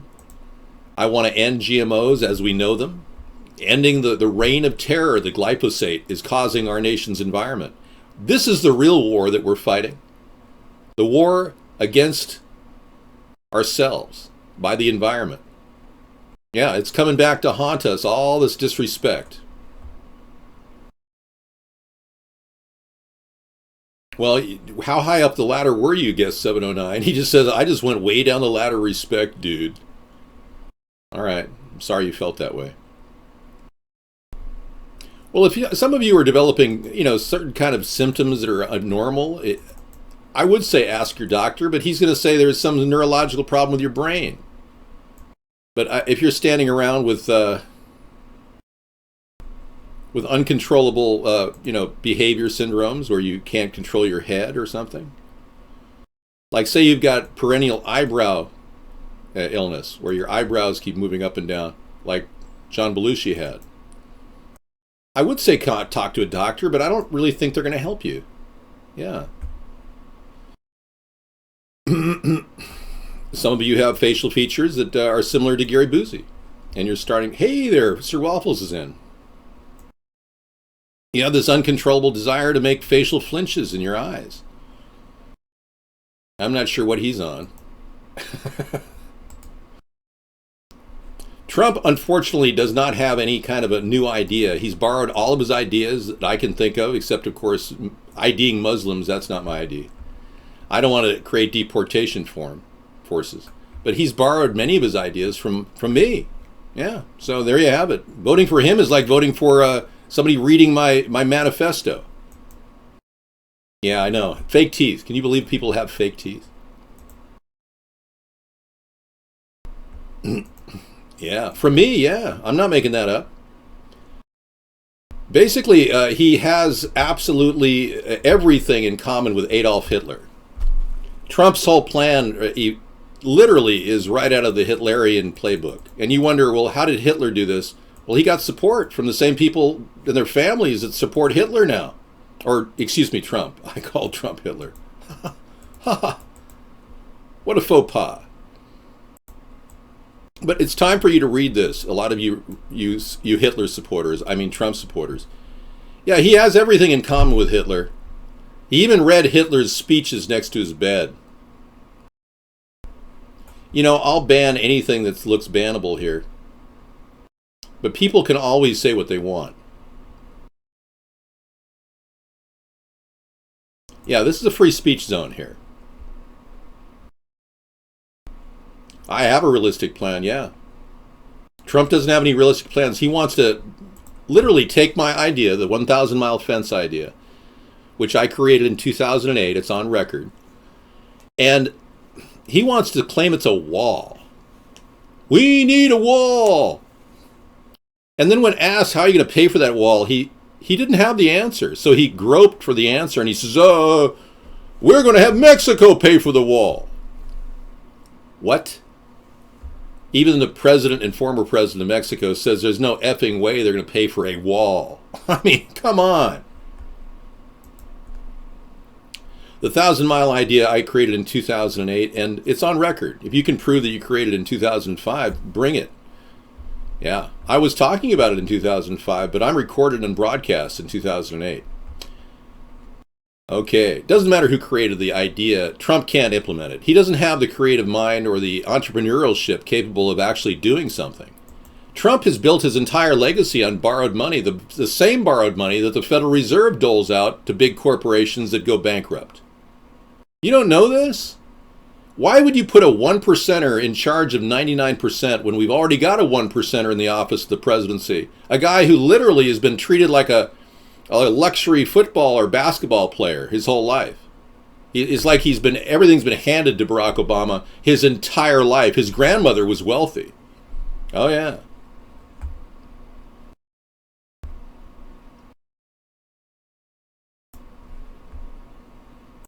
Okay, 1 year of new gag prime free for soldiers, sailor. Oh yeah, thank you, Mad Dog. Yeah. I'm for a fence. A wall won't work. No, a wall is a waste of time. A 1,000-mile electric fence can be built within 1 year. A wall can't be built within 10 years. Obama doesn't have a history. It's all confabulated, made up by the CIA War Department. Obama, you can't even trace any roots of him at Columbia or Harvard. There's no evidence he was ever at Harvard. I did not purge you because you're black. I had no idea you're black. I will not purge you now because you're black. Okay, you got 48 hours to learn this dance from Frankie Smith. Oh, really? You're going to try dancing? Good luck, man. You're a pretty powerful guy to be doing that. Do you want to dance like this guy, Frankie Smith? This is a jump rope dance.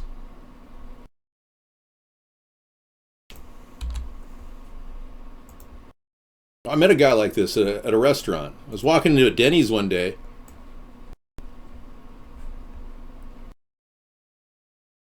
Yeah, I was walking into a Denny's one day, and this it looks like this guy too. Yeah, he got up in front of me, and he started going, got like, it's like, what the hell, man? It's like moving his body all around. It's like giving you the pelvic thrust. Like, what is your problem? Apparently, it's a common dance in certain subcultures. All right, let's get down to reality here. In legal terms, the public is dead. Yeah, we are basically the walking dead. Divinus Super has come in to tell us that. Well, based on the level of need for a cowbell every day, I mean, I think you may be right.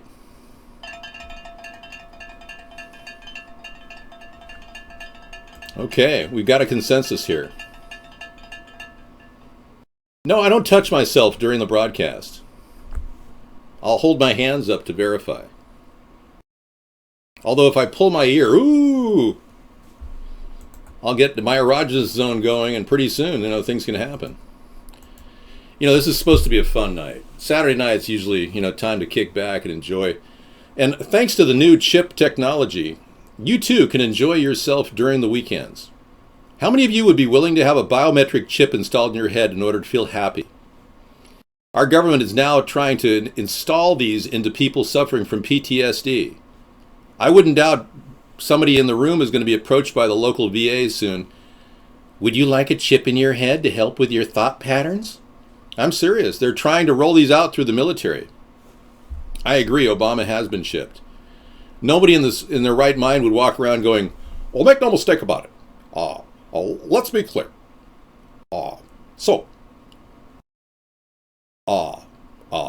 Sure. I mean, how many people can't construct a sentence in their head? Hey, wait a second, don't be calling me no cracker. It's funny how black people think it's okay to call us crackers. Isn't it amazing how that's totally kosher if they do that? Even if they're not Jewish. Yeah, well, we're not trying to take over, buddy. That's the fact, Jack. Although people who have been taking over this country, who have been pushing white privilege upon your black ass, they're the ones that are pissing you off. I get that. I never lived in a cave. But no, seriously, we have to start broaching this divide between the races. Let's turn this entire show into an interracial rap session right now. Let's just start going. You go hip hop to hippity to hippity hip hip to hop. Let's start acting like we don't have any racial divide here. Please help me out here. Some of you black people, come talk to me. Call me on the phone. I don't even know what a cracker is. What did Obama say in Argentina? Exactly, because he hasn't said a lot. Did the Holocaust? It cost a lot more than you think. 7 million lives, they say. They say as many as 12 million people died during the Holocaust. I can't confirm the number, but I can tell you a lot of people died during that period. There you go. 1,000 Facebook friends, all black. Is that a coincidence? It's true that people hang around other people of like color. I mean, if that were true, I would be hanging right now with Gary Boozy. He and I would be best friends. But it's just not true. I mean, I have people in my life that are black.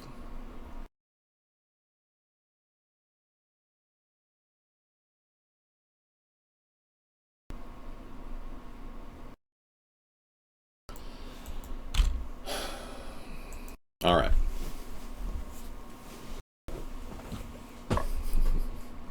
Believe my dentist would not give me teeth like this. If he gave me teeth like this, I would probably, give him as much money as I possibly could. But my dentist looks at me and he doesn't even care about my teeth, except he wants to help me with the pain. Yeah, if you got to go to a cosmetic dentist to get teeth that look like this. Oh yeah, I heard Obama said there's no difference between capitalism and communism. I know.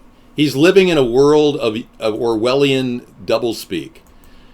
Basically Barack Obama, his entire life has been literally rolled out on a teleprompter. He has no idea what he's saying. I do support the LGBT community, absolutely. I don't want any of you to be discriminated against in a government job.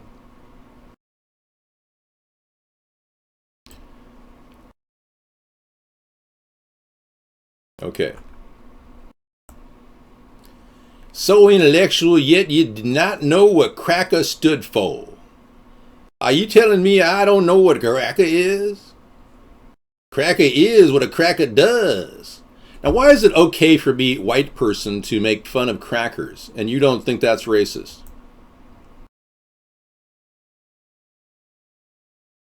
Okay, do we have to watch Trump? It's bad enough he's forced down our face because he's buying all this access with free press.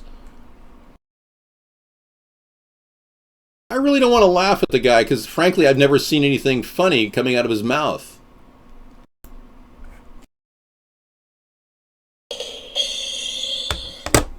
Okay, so you want to turn tonight into the interracial hour, and we're going to talk about what a cracker is. Never seen a white guy saying anti-Semite. Really? I guess you never hang around very few places in this country. I just don't want to diss on Muslims or Jews or white supremacists, and I just don't really want to make them my target tonight. We've got other problems, fish to fry. Fish that are already dead in the ocean to fry. Yes, we got a lot of things to talk about, and you ain't talking about one. I brought up some bad chemtrails. Oh, chemtrails don't exist, that's a Photoshop. Okay, what else can we talk about? Big Pharma and how they create weapons of mass destruction? Okay. All right, let's not talk about that either. We want to keep that away from you. Let's minimize any reality tonight. Let's just live in a fantasy land. What do you say? We'll play the cowbell some more? Should we?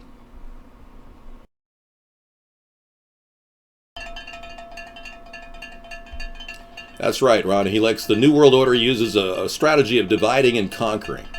They've divided us into two categories. One is Republican and the other is Democrat.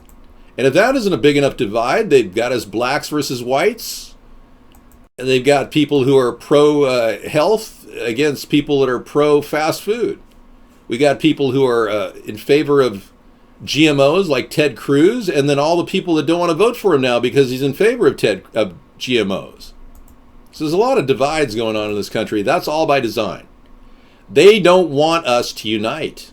They want us to conquer. That's right. Divided we fall, united we stand. Yeah, this is their big game plan. Big game plan. Oh, so smart. And they've got controlled agents working out there to control your mind, too. This guy, Bill Hicks, makes $9 million a year, convincing you that there's going to be another apocalypse. You're on the red list. That's right, Governor. There are a lot of bad people out there. Yeah. He's got you thinking the whole world's screwed up. And he doesn't support a third party. He simply supports confusion. I'm getting censored on the media simply because I support a third party. I don't get any AdSense dollars. You don't know who the Illuminati is. Yeah. You have no idea, do you? All right, I'm not going to, enlighten you because I'm not that clued in either. I'm not part of their little game plan. I assure you, I am not part of a secret society. You can claim they're Jews. They could be part of the Jesuit order. Let's look at what Hans Klobenblatt said, the former leader of the Jesuits. He said that you would have to kill every one of them to stop their takeover of the world. That was the former head of the Jesuit order in the Vatican, Hans Klobenblatt. Look it up. The current Pope is the former head of the Jesuit order recently, Cardinal Francis, who is now Pope Francis. So yeah, there's a big connection between the Jewish dominated bankers of the world and the Vatican. Big connection. The Vatican banks with the Rothschilds, so they have a direct connection to that money. So don't think for a second it's mutually exclusive, because it's not. They like war. All wars are bankers' wars. Now, if they can put a chip in your brain, they will. Alex Jones.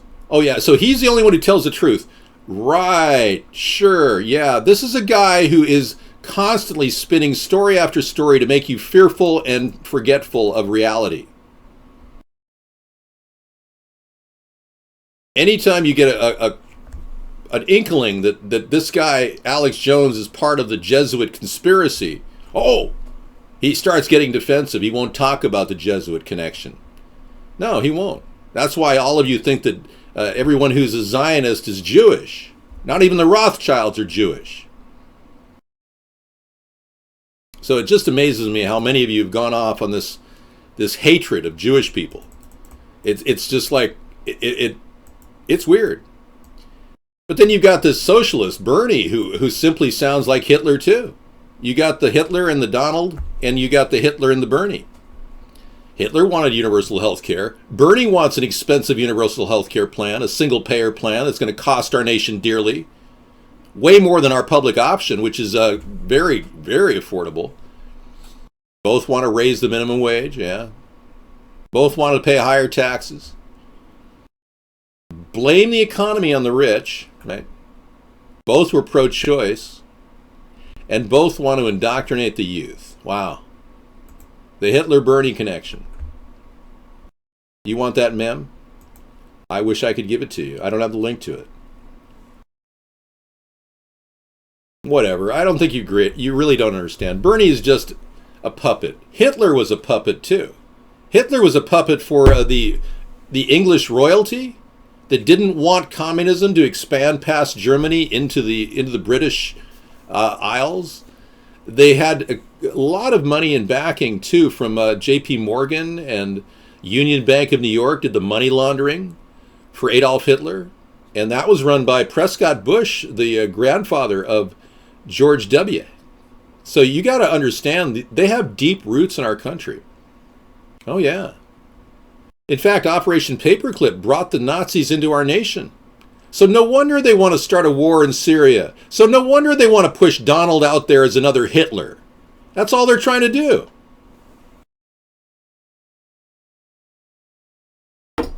Well, abnormal, I think no matter how hard people try, they just don't get it. I know, the Rothschilds believe that they're proud Jews. They're part of an organization called the Court Jews. Back in the 1400s, these court Jews were assigned by Jewish nobility to handle the money lending practices of their area. And that's where the Rothschilds thought that they weren't even called the Rothschilds at the time. They simply made up that name. They borrowed that name. It's like a fictitious name, like the name Trump. Trump's real name was Drumpf. Look it up. His family's name was Drumpf. They changed it. A lot of these court Jews change their name because they don't want to be aligned with any of the relationships to the Jewish dynasties. But I have nothing against Jewish people. I really don't. I think that everyone needs to flourish in this world, but we don't need unnecessary advantage for certain people. And clearly they have unnecessary advantage in certain areas. So we need to get more opportunity for more people in America. No question about it.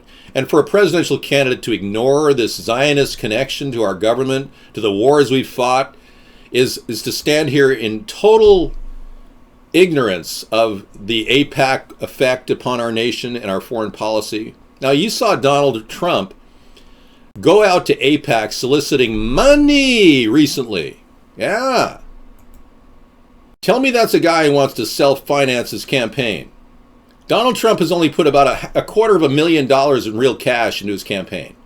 The equivalent of my house. Seriously. He loaned his campaign $24 million, which will be paid off once his AIPAC Zionist donators from their super PAC fund funnel into his campaign, and he'll conveniently write off the $24 million loan he made to himself. No, he doesn't. He's only used about $250,000 in his own campaign. The rest is borrowed. He loaned himself the money. You need to realize this. Don't kid yourself. You're dealing with high deception coming out of the Wall Street mogul we know as Donald Trump, a guy connected to not only the dark world of New Jersey, but also the Fed itself.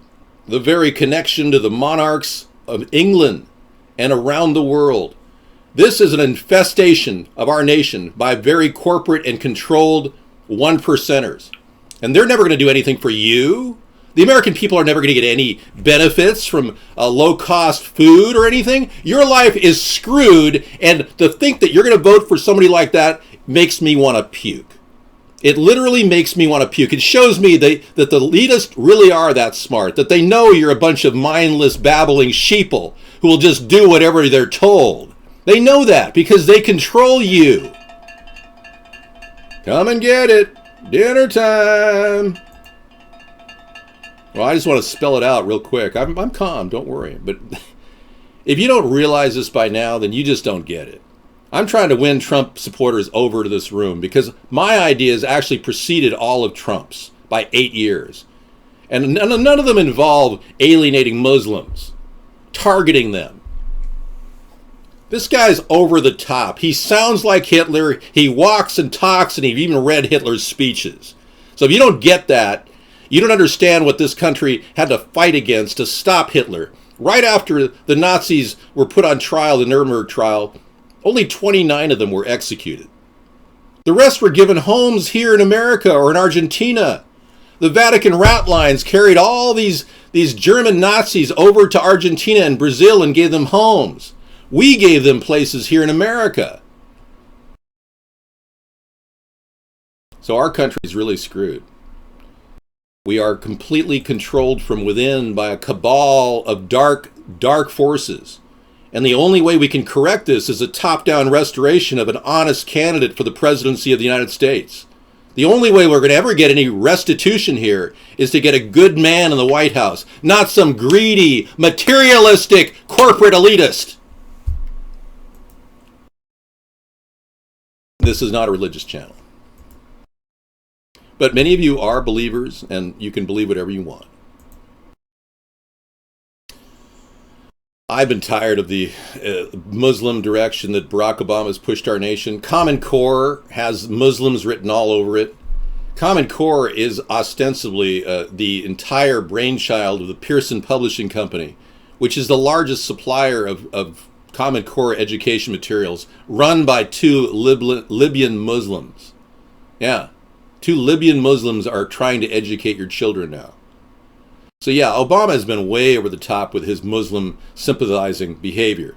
And this is classic because he really is Muslim. He abdicated his faith in the United Church of Trinity Church of Chicago.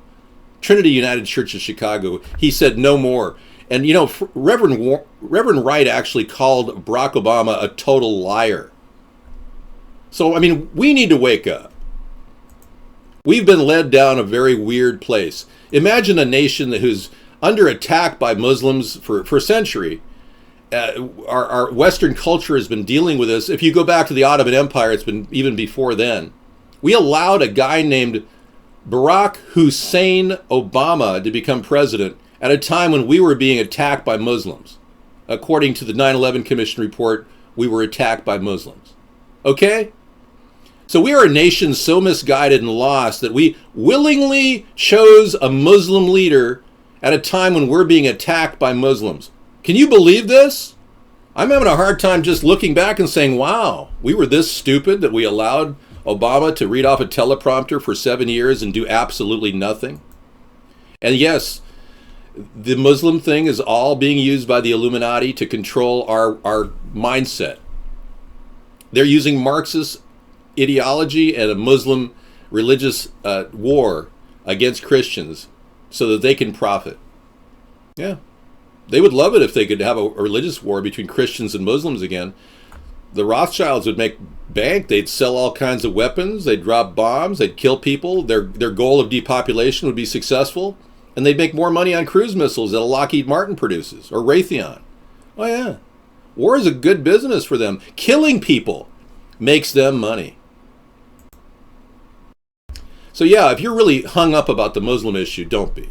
Muslims have every right to be religious in this country. They are protected by freedom of speech and freedom of religion. If Donald Trump thinks he's going to ID Muslims, he's going against the U.S. Constitution. He will be impeached faster than he can double think what he's doing. He's not the brightest guy on the block, I can assure you. And borrowing money doesn't take a lot of brains. But running a campaign against all odds for the past 7 years, against every possible attack that any human being could receive on a daily basis, that's what I do, and I do it well. So don't ever think you're going to stop what we're doing, because we can't stop. We're going to keep rolling along. And all the hate's not going to stop me. It's only going to make me stronger. All right. Yeah. Can't stop. We've got reasons to do this. Cruz doesn't have a clue. He actually supports GMOs. But can you imagine? What an imbecile. In this coming election year, please vote for David Sponheim, America's Third Party. I don't trust Cruz. But we'll talk about Cruz in just a second.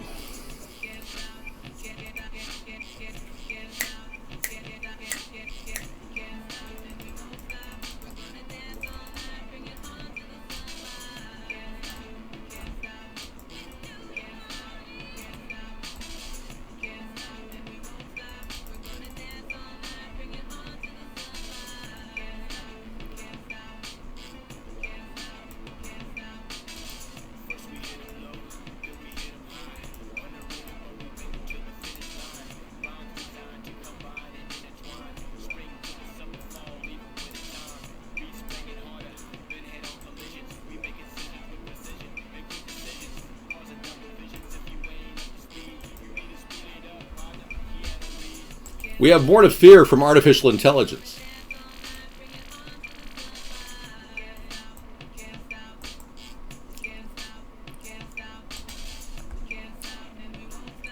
We're going to dance all night till we can't stand in our mind.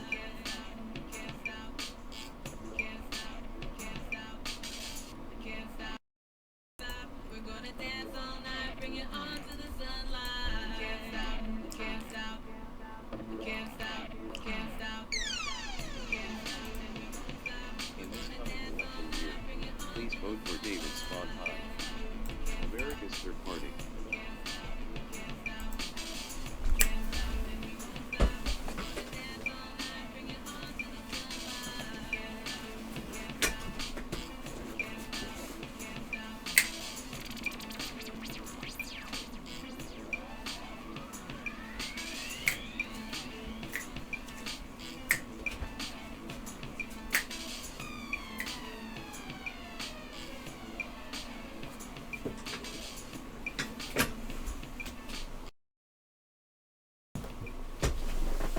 All right, that was fun.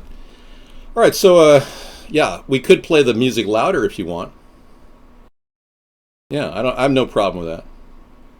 We can't stop and we won't stop. We're gonna dance all night, bring it on to the sunlight. So with Adolf Trump, we got the Hitlerian agenda of the New World Order.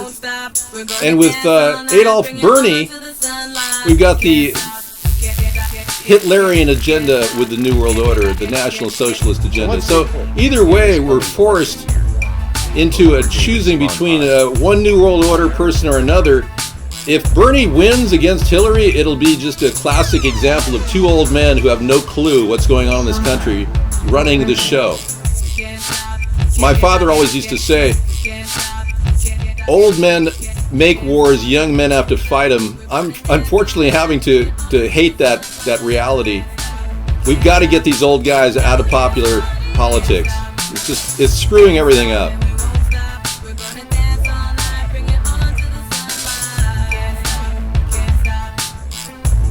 All right, here we go. First we hit 'em low, then we hit 'em high. Underrated, but we made it to the finish line. Rhymes designed to combine and intertwine. Spring to the summer, fall to winter time. Beats banging harder, then head on collisions. We make incisions with precision and quick decisions. Causing double visions if you ain't up to speed. You need to speed it up, partner. Keanu Reeves. We can't stop and we won't stop. We're gonna dance all night, bring it on to the sunlight. Can't stop, we can't stop, we can't stop, we can't stop and we won't stop. We're gonna dance all night, bring it on to the sunlight. Can't stop, we can't stop, we can't stop, we can't stop, we can't stop and we won't stop. We're gonna dance all night, bring it on to the sunlight. Can't stop, we can't stop, we can't stop, we can't stop, we can't stop and we won't stop. In this coming election year, please vote for David Sponheim. America's Third Party. Can't stop, can't stop, can't stop and we won't stop. We're gonna dance all night, bring it on to the sunlight. Can't stop, can't stop. Yes, I am Bill Hicks.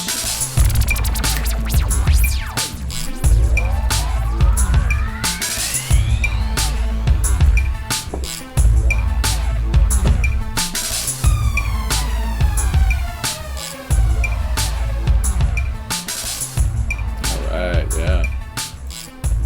That's what I'm talking about.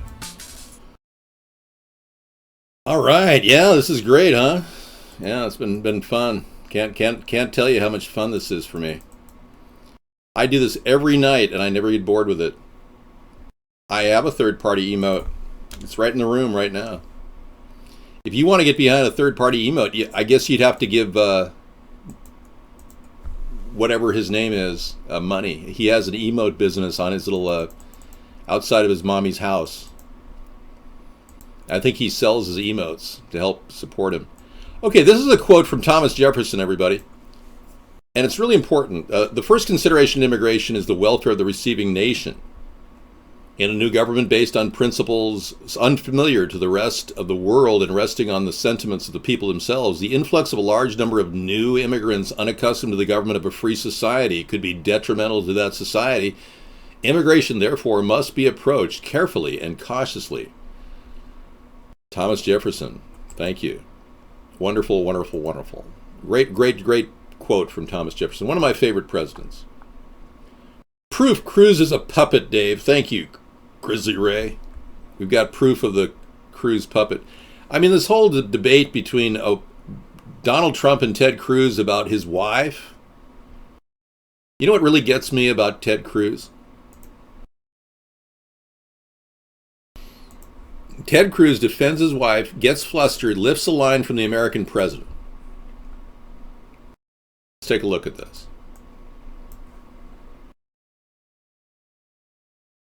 Okay, you know that thing that happens sometimes where you repeat a line from a movie, perhaps totally unaware you're doing it until right after it left your mouth or someone calls you in on it, which you really, really hope they won't? Yeah, that just happened to the presidential candidate Ted Cruz. Appearing on CNN Wednesday morning to repudiate Trump's ominous tweet about his wife Heidi, the putty-faced zealot uttered something that might sound familiar to the fans of Michael Douglas, Rob Reiner, or the mid-90s political dramas. Ted Cruz literally lifted a line from the American president. He said this in response to Trump's bizarre threat to spill the beans on Cruz's wife Heidi. Lion Ted Cruz just used a picture of Melania from a GQ shoot in his ad, "Be careful, Lion Ted, or I will spill the beans on your wife." Wow. Which was itself a response to an anti-Trump super PAC attempt to smear Trump by circulating a nude photo of Trump's wife, Melania, had posed for. And the Cruz camp denies any involvement, hence Trump's accusation of lying.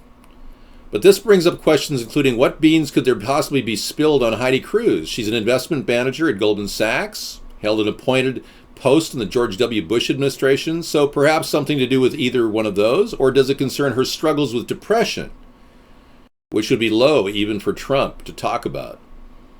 How recently has Ted Cruz watched The American President, a movie that came out to lukewarm reviews in 1995? Is it possible this was parallel thinking, or does Cruz now owe royalties to Aaron Sorkin? All right. Personally, I think that the story is all related in some way to Trump's obsession with covering for his problem, the elephant in the closet. His wife did pose naked, butt naked, for a magazine. There's photos of it all over the internet. So what does he do, being he's overcoming his obvious flaw? No one really wants... I'll play it at the end. Thank you. There is no video at the end. It's not a video. Well, yeah, it was a nice picture. You sent me an IM, really? Hang on.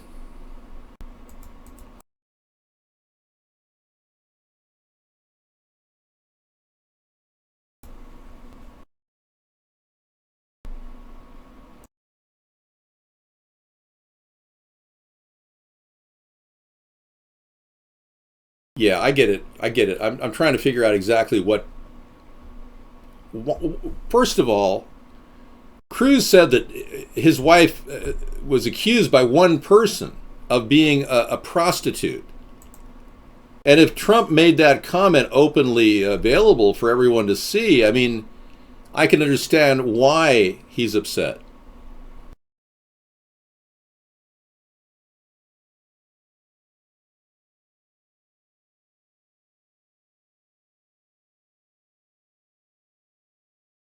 Okay, thank you for telling me.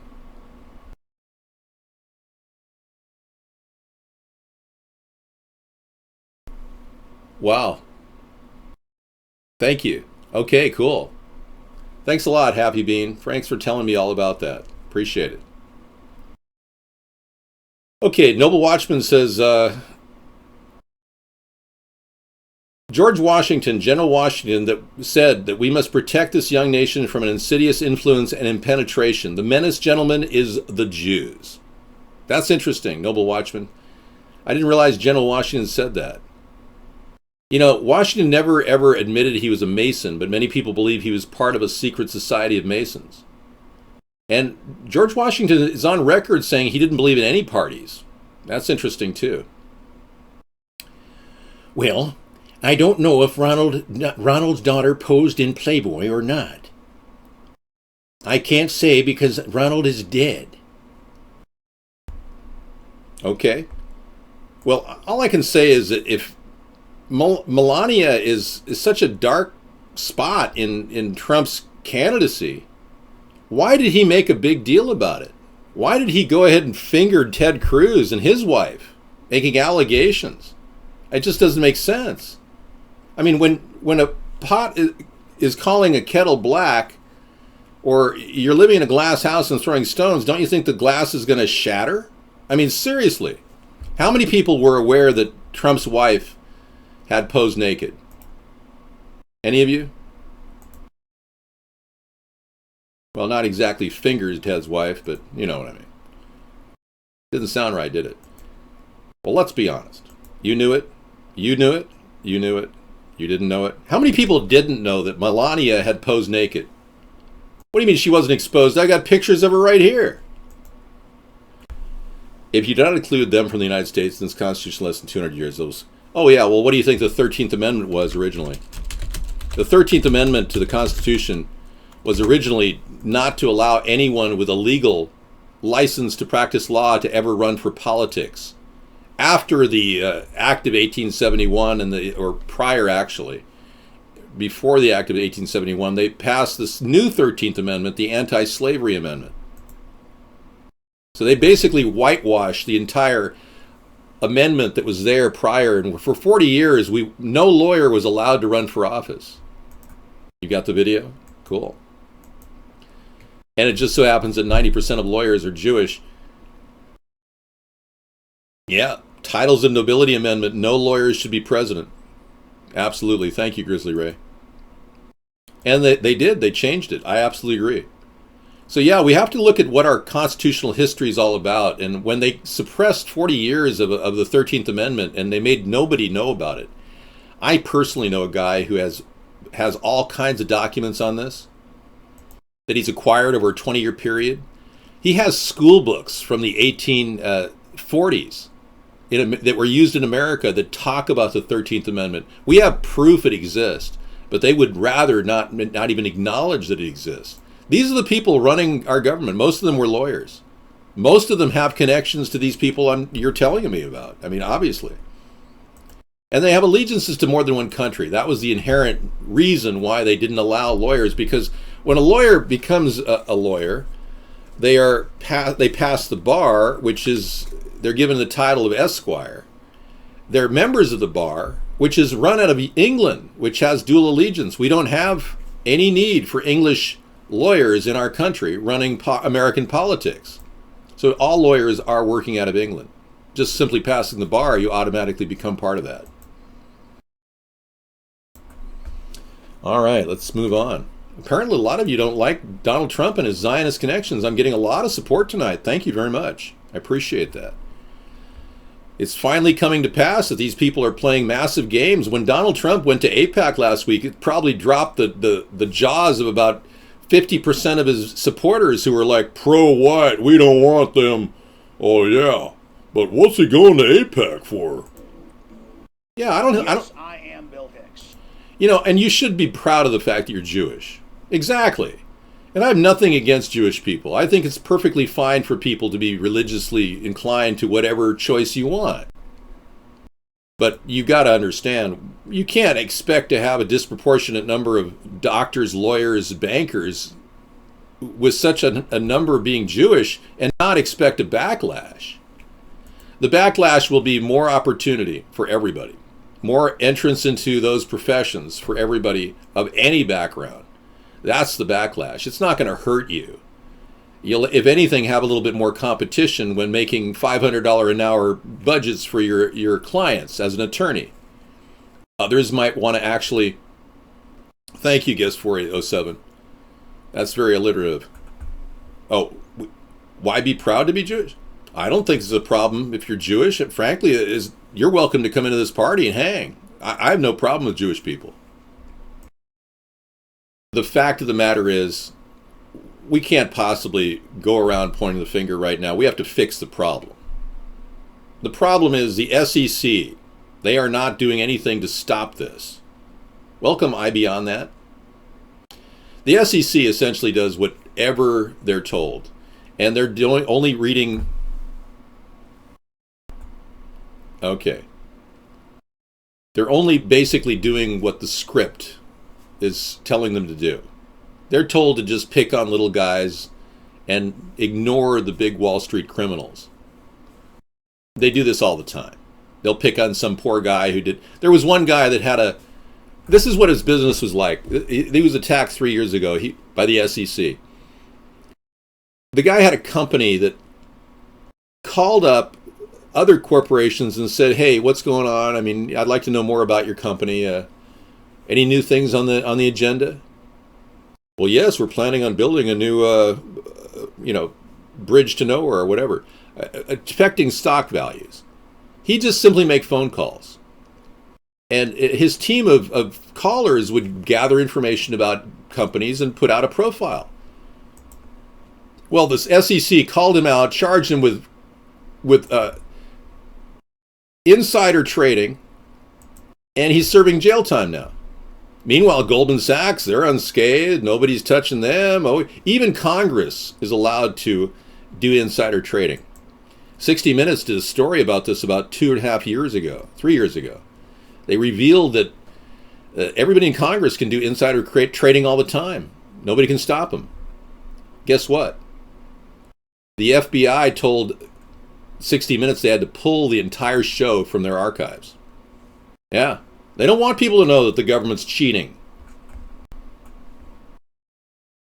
Here's an interesting science fact. The government would rather pay out of pocket on issues of vaccine injuries than to actually take on the question of, are vaccines safe? When the vaccinations first started in America, they put together a massive legal fund to just pay people off. If your kid comes out brain dead from being stuck with pins, needles, they'll just give you a cash award, and even that takes time. Yeah, It's pretty easy. Once they start sticking pins in people, they'll pay people off.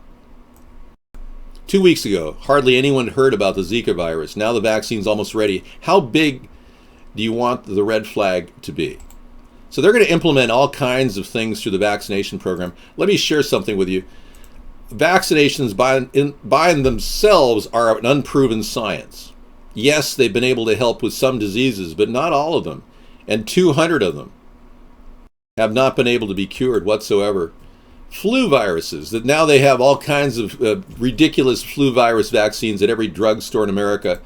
The worst part about it is these vaccines are filled with a dangerous component called nagalase. Yeah, polio was a win for the vaccine people. It's ancient technology. But nagalase is a component of the vaccines, a byproduct of their process of attenuated vaccination viruses that actually contributes to tumor growth. So the whole thing is completely contaminated, including the nagalase, the mercury, the thimerosal, the squalene. It's out of control. And people who don't understand that, who have their head in the sand, continue to side with Monsanto and Baxter Labs and countless GMO production companies, and the vaccines themselves, of course, are another way that they're killing us. So yeah, why not?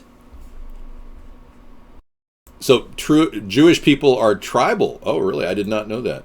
Well, this topic of discussion is not Jewish people tonight, okay? It has nothing to do with the Jewish people.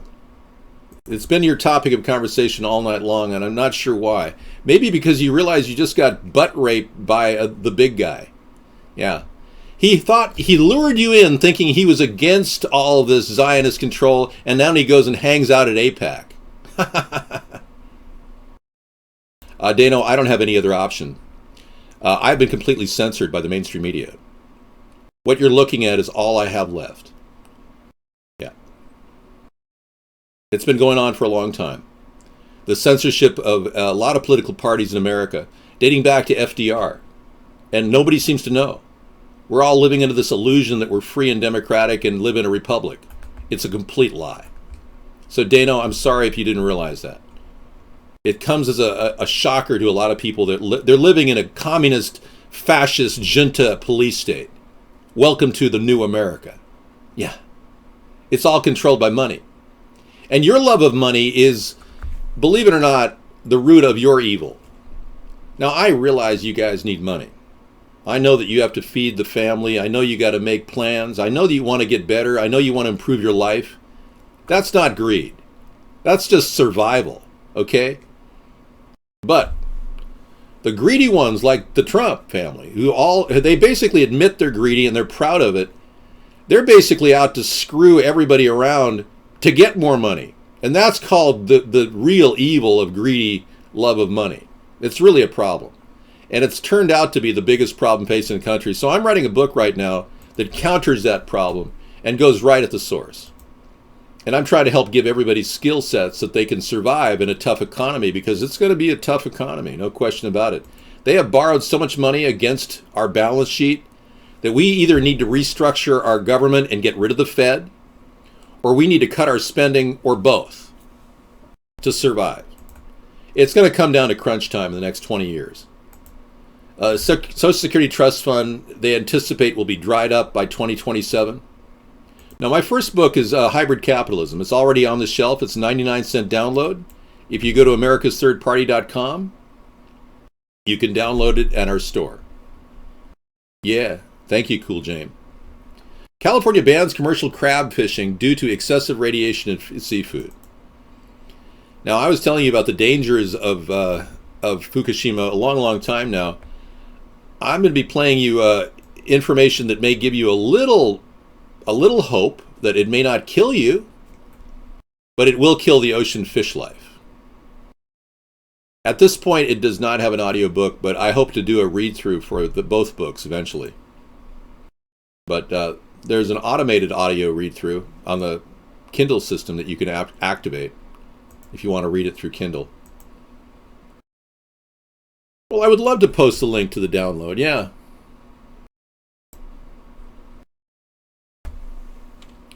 So let me tell you about our site. It's AmericasThirdParty.com. When you go there, you could actually You can start supporting us by simply downloading the picture that's up there right in your face. This is the picture that you'll be greeted with. Right-click on the picture and save it to your hard drive. And this is the vote. This is the poster that you can print up. And for $1, if you print this color on cardstock, you can put some backing behind it, some tape. You've got yourself a poster. If you take it up to $2 at Office Max, they'll print it up on 11 by 17, and you'll have a yard sign. But if you really want a full-on professional yard sign, you can go to our store, which is down here. We've got our store here. We've got our old site. If you want to get into ballot access and find out how to get me on the ballot in your state, you can go there. If you want to just read our simple platform, you can go there. Find out how we're different than the two parties. But the store right there is the way to go if you want to just buy stuff. And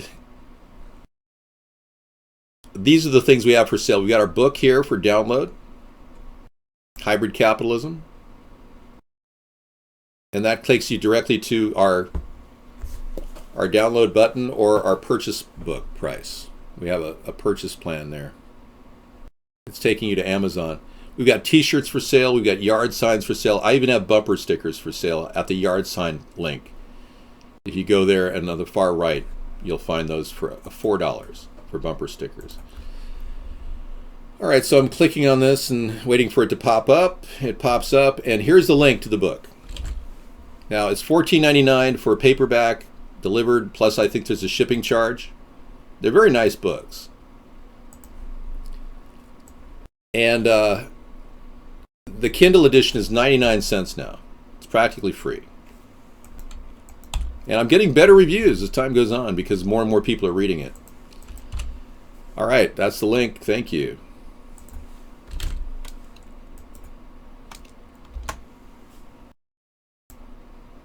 I'm not really sure. I haven't checked. I'm not into money. I've never been materialistic in my entire life. I was born with no sense of materialism. I don't know how to describe that, but I know many of you have been bred to be materialistic. I realize that. I'm not spiting you for that. But I don't expect you to become not materialistic. I really don't. Oh, cool. We got that. Excellent. But I'm concerned that if a president is extremely greedy like Donald Trump claims he is, we've got a conflict of directive here. We don't need greedy people in the White House. We've already had them. I do technically need money, but realistically, I just need 60 million voters. If you tell everybody you know and everybody that you talk to tells everybody they know, you can actually begin the process of changing this political situation we're in. You can begin altering the dimension of American politics. You yourself, the voters. My streaming rig is only about $1,500. We paid for that out of our own pocket. We're not billing any donations for that. We have one plan, and that is to keep this process going. And I've been able to withstand all of the atrocities that most people have been taken down by. Because I'm not into money, I'm not in this for personal gain, and I'm willing to do this for free every night with no personal gain. It's an endless process. Nobody can stop me. If I was trying to... I know. Jews got kicked out of the Roman Empire because they were scheming. Thank you. I read that. Yes, I see that. I'm not hateful of Jewish people. I know many of you are, though. I get that. You don't like Bernard Madoff. I mean, he screwed how many Jewish people over? Bernard Madoff was $70 billion. Much of it from Jewish organizations like the Simon Wiesenthal. Yeah, the Institute. They lost, I think, $18 million to Bernie Madoff. Other people like Bacon. Yeah, Kevin Bacon. He's Jewish. He lost a lot of money. A lot of money to George Soros. He had to rebuild his acting career. Yeah. But that's the problem. They're literally taking money from each other. I mean, this is an endless process which doesn't seem to go away.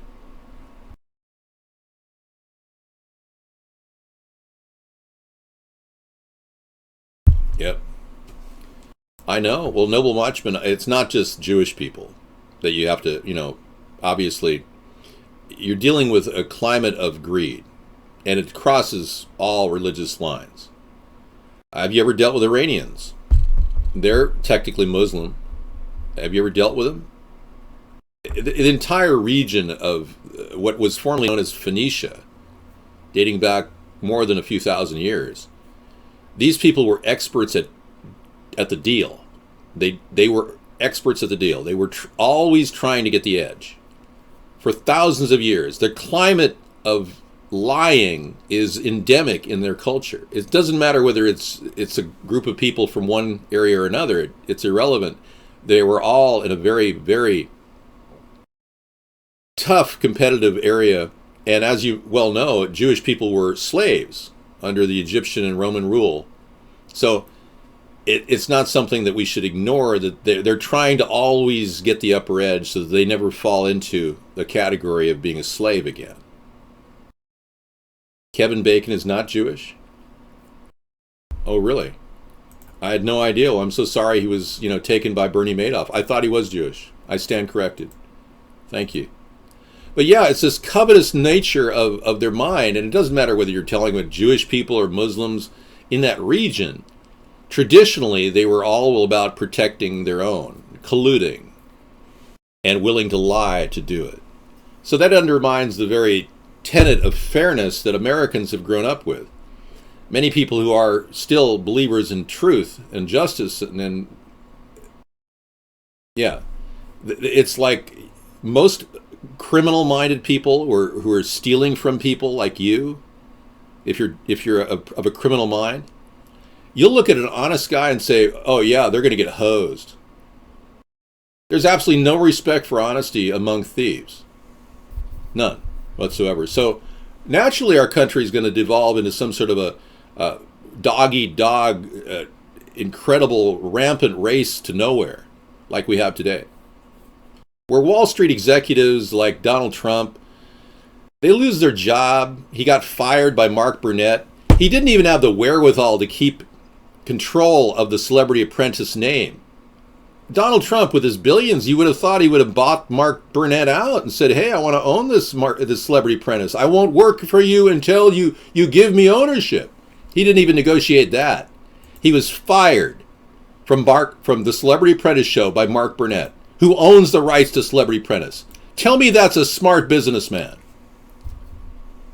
Donald basically ate the big one on that one, so he's looking for a new job. It's that simple.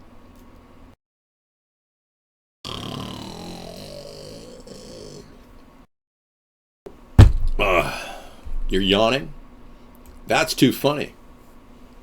You're yawning because you're a Trump supporter and you know I'm right. I'm not saying anything slanderous about Donald Trump. I'm just telling you like it is. He was fired. He lost all of his endorsements from Mexican businessmen that he worked with.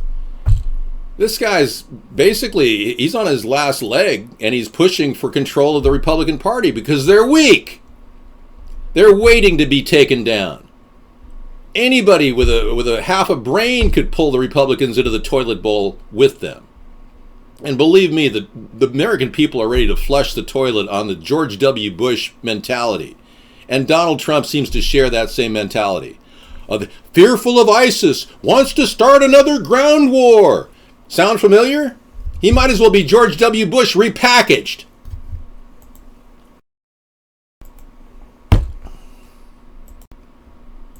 Wants to start another ground war. Donald Trump wants to start a ground war. Seriously. He's willing to start a ground war. Send your young men and women, your family members off to die for what? I'm telling you, man. Trump stands for himself. He's all about propping his own bottom line up, and that's basically why I have to get media coverage to stop him in 2016, or we're going to be stuck with Hillary for 4 years. Believe me, I don't want Hillary either. She is a complete deceptive tool of the New World Order, as is Donald Trump. So I'm a little bit pissed that without media coverage after 7 years of trying this, it's becoming an endless battle. to waken people up so that we can get the media coverage we need. But I appreciate you listening to my words and listening to the ideas that are presented here, because they are definitely avant-garde. They're iconoclastic. Even the mere mention of the word chemtrails sends most people in the mainstream media lifting their eyebrows and calling you a whack job.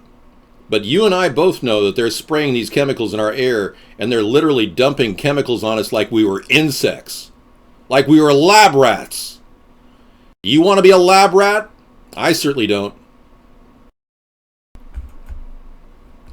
Yeah, Hillary may be a smoker. I don't know. You think she's hitting the cigarettes? I don't know. I know the 13th tribe of Israel is probably the Native Americans. They probably left Israel around 10,000 BC. What was the Israelites? I would never vote for Trump, ever, under any circumstances. No, I'm voting for myself in this upcoming election. Yeah, it's really that simple, and I'm urging you guys to write my name in. That's all we got right now. If you can't get me on the ballot in your state, just force a recount. Write my name in. At the very least, it'll get accountability from the Diebold voting system. At the very least, they'll be forced to read the ballots. They're willing to cheat, lie, and steal in order to become president. They're willing to control the media, alter every single course of political history we know in order to support their numbnut, paid-off puppet presidential candidate, whoever they choose. Whether it's Donald or Hillary or Ted or Bernie. Nope, I would never vote for Trump under any circumstance. Yes, I will be running all the way through 2020, yeah. I'm not giving up. No, I'm just getting started.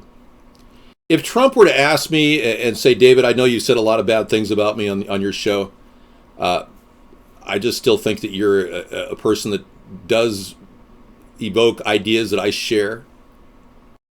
Would you be willing to get behind this campaign if I gave you the opportunity to run as my vice president? I would be a fool not to take that call. I can't answer the question right now, but I'd be a fool not to take the call. Donald Trump would be a fool if he were to raise my name in public. Seriously. It would be absolutely, if I were his campaign manager, don't mention the word David Sponheim. I'm not jealous. I'm not materialistic. I have no jealousy whatsoever. I don't have any of the debt that Donald Trump has. He's way underwater. I don't have any pressures that he has. I never won the Powerball in 2011, no. I'm not jealous of Trump, no. You're confusing my anger and my disappointment in somebody taking my ideas as jealousy. I'm extremely fast on my feet. I can tell you, I can disable Donald Trump using pure logic. No, I'm not acting jealous of Donald Trump at all. I'm saying you guys have got to understand he's a one percenter. He's not going to help you. These people who are one percenters, they profit from people like you. They don't give you money. They suck money out of you. How do you think they became one percenters? I mean, use your brain, folks. God gave you your brain. Maybe you don't believe in God, but somebody gave you your brain. Use it. You got a one-track mind there, 728. Anybody with a right mind would simply say, we need to go out there and solve the problems issue by issue. Not tell people that you got to be a Democrat or Republican on any one issue. This is beyond parties. This is our country trying to survive now. We're in the pits, literally trying to fight our way out of it, and we don't have any new ideas from these old fogies. You heard it, old fogies. I'm not old, I'm young, I'm ready to go. They're 1 foot in their grave. Both of them, all 4 of them. I'm ready to go. I'm ready to start moving on building this nation back up. I've been ready for 8 years. You've wasted 8 years of a viable time when I could have led this country to a much better place than we're at right now. But we're still a great country, don't get me wrong. I'm not into calling this country not great like Donald Trump. I'm into telling you that this country is headed for some tough times because of the mistakes of the two-party system. I'm not jealous of Donald Trump or Hillary Clinton. I don't want their money. I am completely insulated from that materialistic mindset. I'm not that kind of a person. All right, everybody, this has been the end of our great show. We'll take another 5 or 6 hours tonight, or 4 hours, watching videos. Yes, I am Bill Hicks. And if we have any other questions, maybe you can kind of come to the show on Monday and talk about them. Tomorrow is Easter. A happy Easter to everybody. I'm already in my prime. I've been in my prime for 8 years. Yeah, anyway. George Carlin's comments on 9/11 and the New World Order on YouTube. This should be good. 2 minutes of this, and then we're going to a couple other videos about war, and then we're going to bring you a weird conversation with a guy who worked for a nuclear waste depository here in Washington as the lead nuclear guy, and he said that nuclear is not as dangerous as we think. Very interesting 1.5 hour interview from 1986. We'll be playing that tonight. He claimed that nuclear radiation is almost totally safe. He lived to be 88. He died of leukemia, but he drank water from plutonium cooling zones that at the company he was working at. I mean, this guy was over the top, but he was considered a heretic among the Nuclear Regulatory Commission. They tried to get rid of him. They didn't want anyone to think that nuclear was in any way safe. It's interesting because I'm looking at it from both sides. I'm very concerned about Fukushima, but I don't want to freak all of you out either. I'm fairly sure that the water in the Pacific Ocean is killing off the ocean life, but I don't necessarily think it's going to kill us off right away. So we have time, and I'm trying to bring some hope to the American people in a very tough time with lack of any oversight by our two-party system. They don't do a damn thing to stop anything. They won't stop GMOs. They won't stop the chemtrails in our skies. They'll continue to rubber stamp everything, the Patriot Act, the DREAM Act. They just re-term everything so everything seems different, but it's not. They're systematically getting our country ready for the culling. That's right. Our country is going through the exact same scenario, right out of the playbook of the Nazis. Right now, we're heading toward a potential culling or martial law scenario. And if we don't get a third party soon, these people will think they have unlimited power. Thank you, Trumpheim.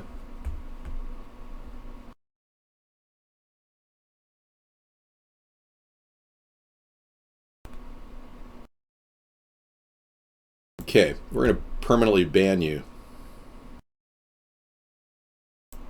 I'll mute you instead. Okay, here we go. George Carlin, everybody. Thanks for watching.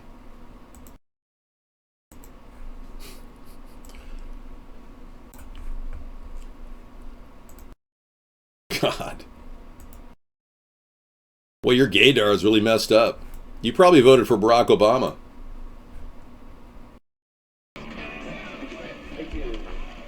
Hi, George. How you doing? I'm JR. Nice to meet you, sir. JR. Yeah. I have the initials. Yeah. Either of these to you or what? Yeah, sure. JR. Wanted to ask you, George, I'm really curious to find out what you think about this whole 9/11 conspiracy truth movement thing that's going on across the nation. They interrupted Bill Maher's show last Friday. Yeah. What are your personal thoughts on that? Would you care to comment on that? I always question the received reality. The consensus reality is often intentionally misleading. Would you support a new investigation on 9/11? You know, that's like, you know, that they don't investigate themselves in this country. Those people, there would be a whitewash. It would be like the Kennedy thing. It would be like everything. Okay. The people who are in charge do what they want, and they will always do what they want. The power does what it wants to. And I wouldn't trust an investigation. It's just fun. It's good speculation. Because you can't, you're getting this on here. Oh, yeah. I hope you don't mind. Well, anyway, now you know. Take care of yourself. Thank you so much. Appreciate Okay. it. Thank you, George. Thank you.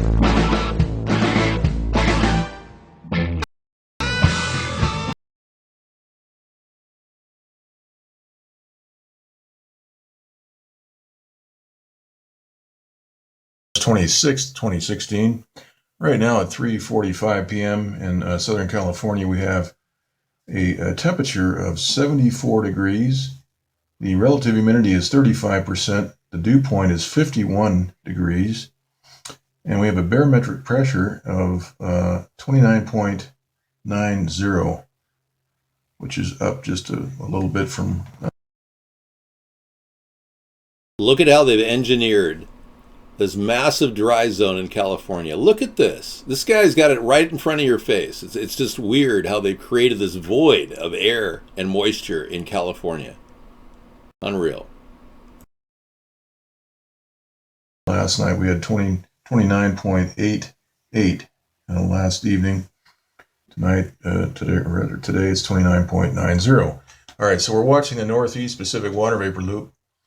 This storm here is intensified to something like 965 millibar right here. And this is now moving due east. Put the grid on. Moving due east. And we have... Yeah, I'll get back to that in a little bit. I'm going to bring you a little bit of information about the ISIS developments that you keep hearing about and how it gets worse and worse, and the false flags and all that.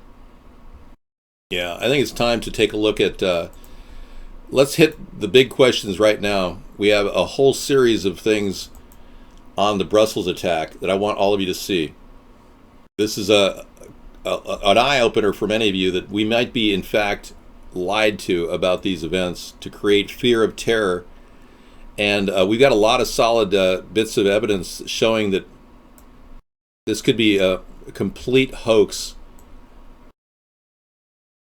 Let's go to the video from this past week.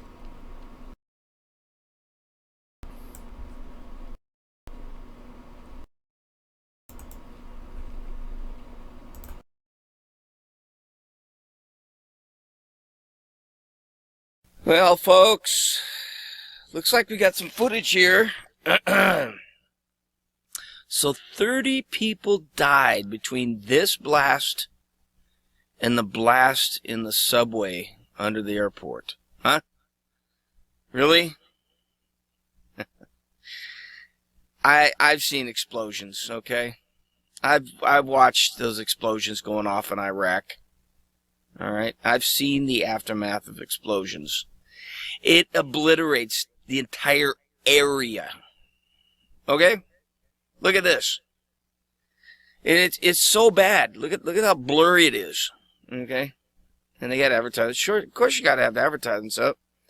I don't know who this is. Let's see. Minas TV2. I have no clue. But horrible footage here. And you would think you'd have a more direct camera. Isn't there cameras just everywhere? Just teeming with cameras. Nope. Can't have that. And watch this. Just this little tiny explosion. And people fall over. Watch. Do-do-do-do-do. Boom. Oh, I just fell over. Do you see that? This person right here just kind of lays down real slow like. Watch. Here. Just lay down. It's so fucking ridiculous. If that's what they're claiming took 30 lives, they are so full of shit. It was a flash, and then the people just kind of laid down on the ground. Now watch it again. There we go. Come on. Right. Watch this person right here.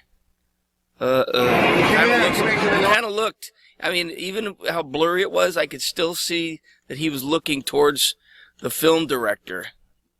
Or whoever had this camera here. This is a piece of shit camera. Watch. Now watch. His face is dark.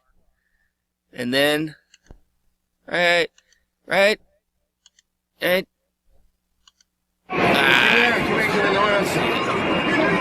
you can see how slowly they laid down. It was like... It doesn't happen like that. Many people are comparing the Brussels bombing. You don't just lay bombing. down real slowly. You're like, oh my God, you get the fuck out of there. If you're slightly hurt, you get the hell out of the way.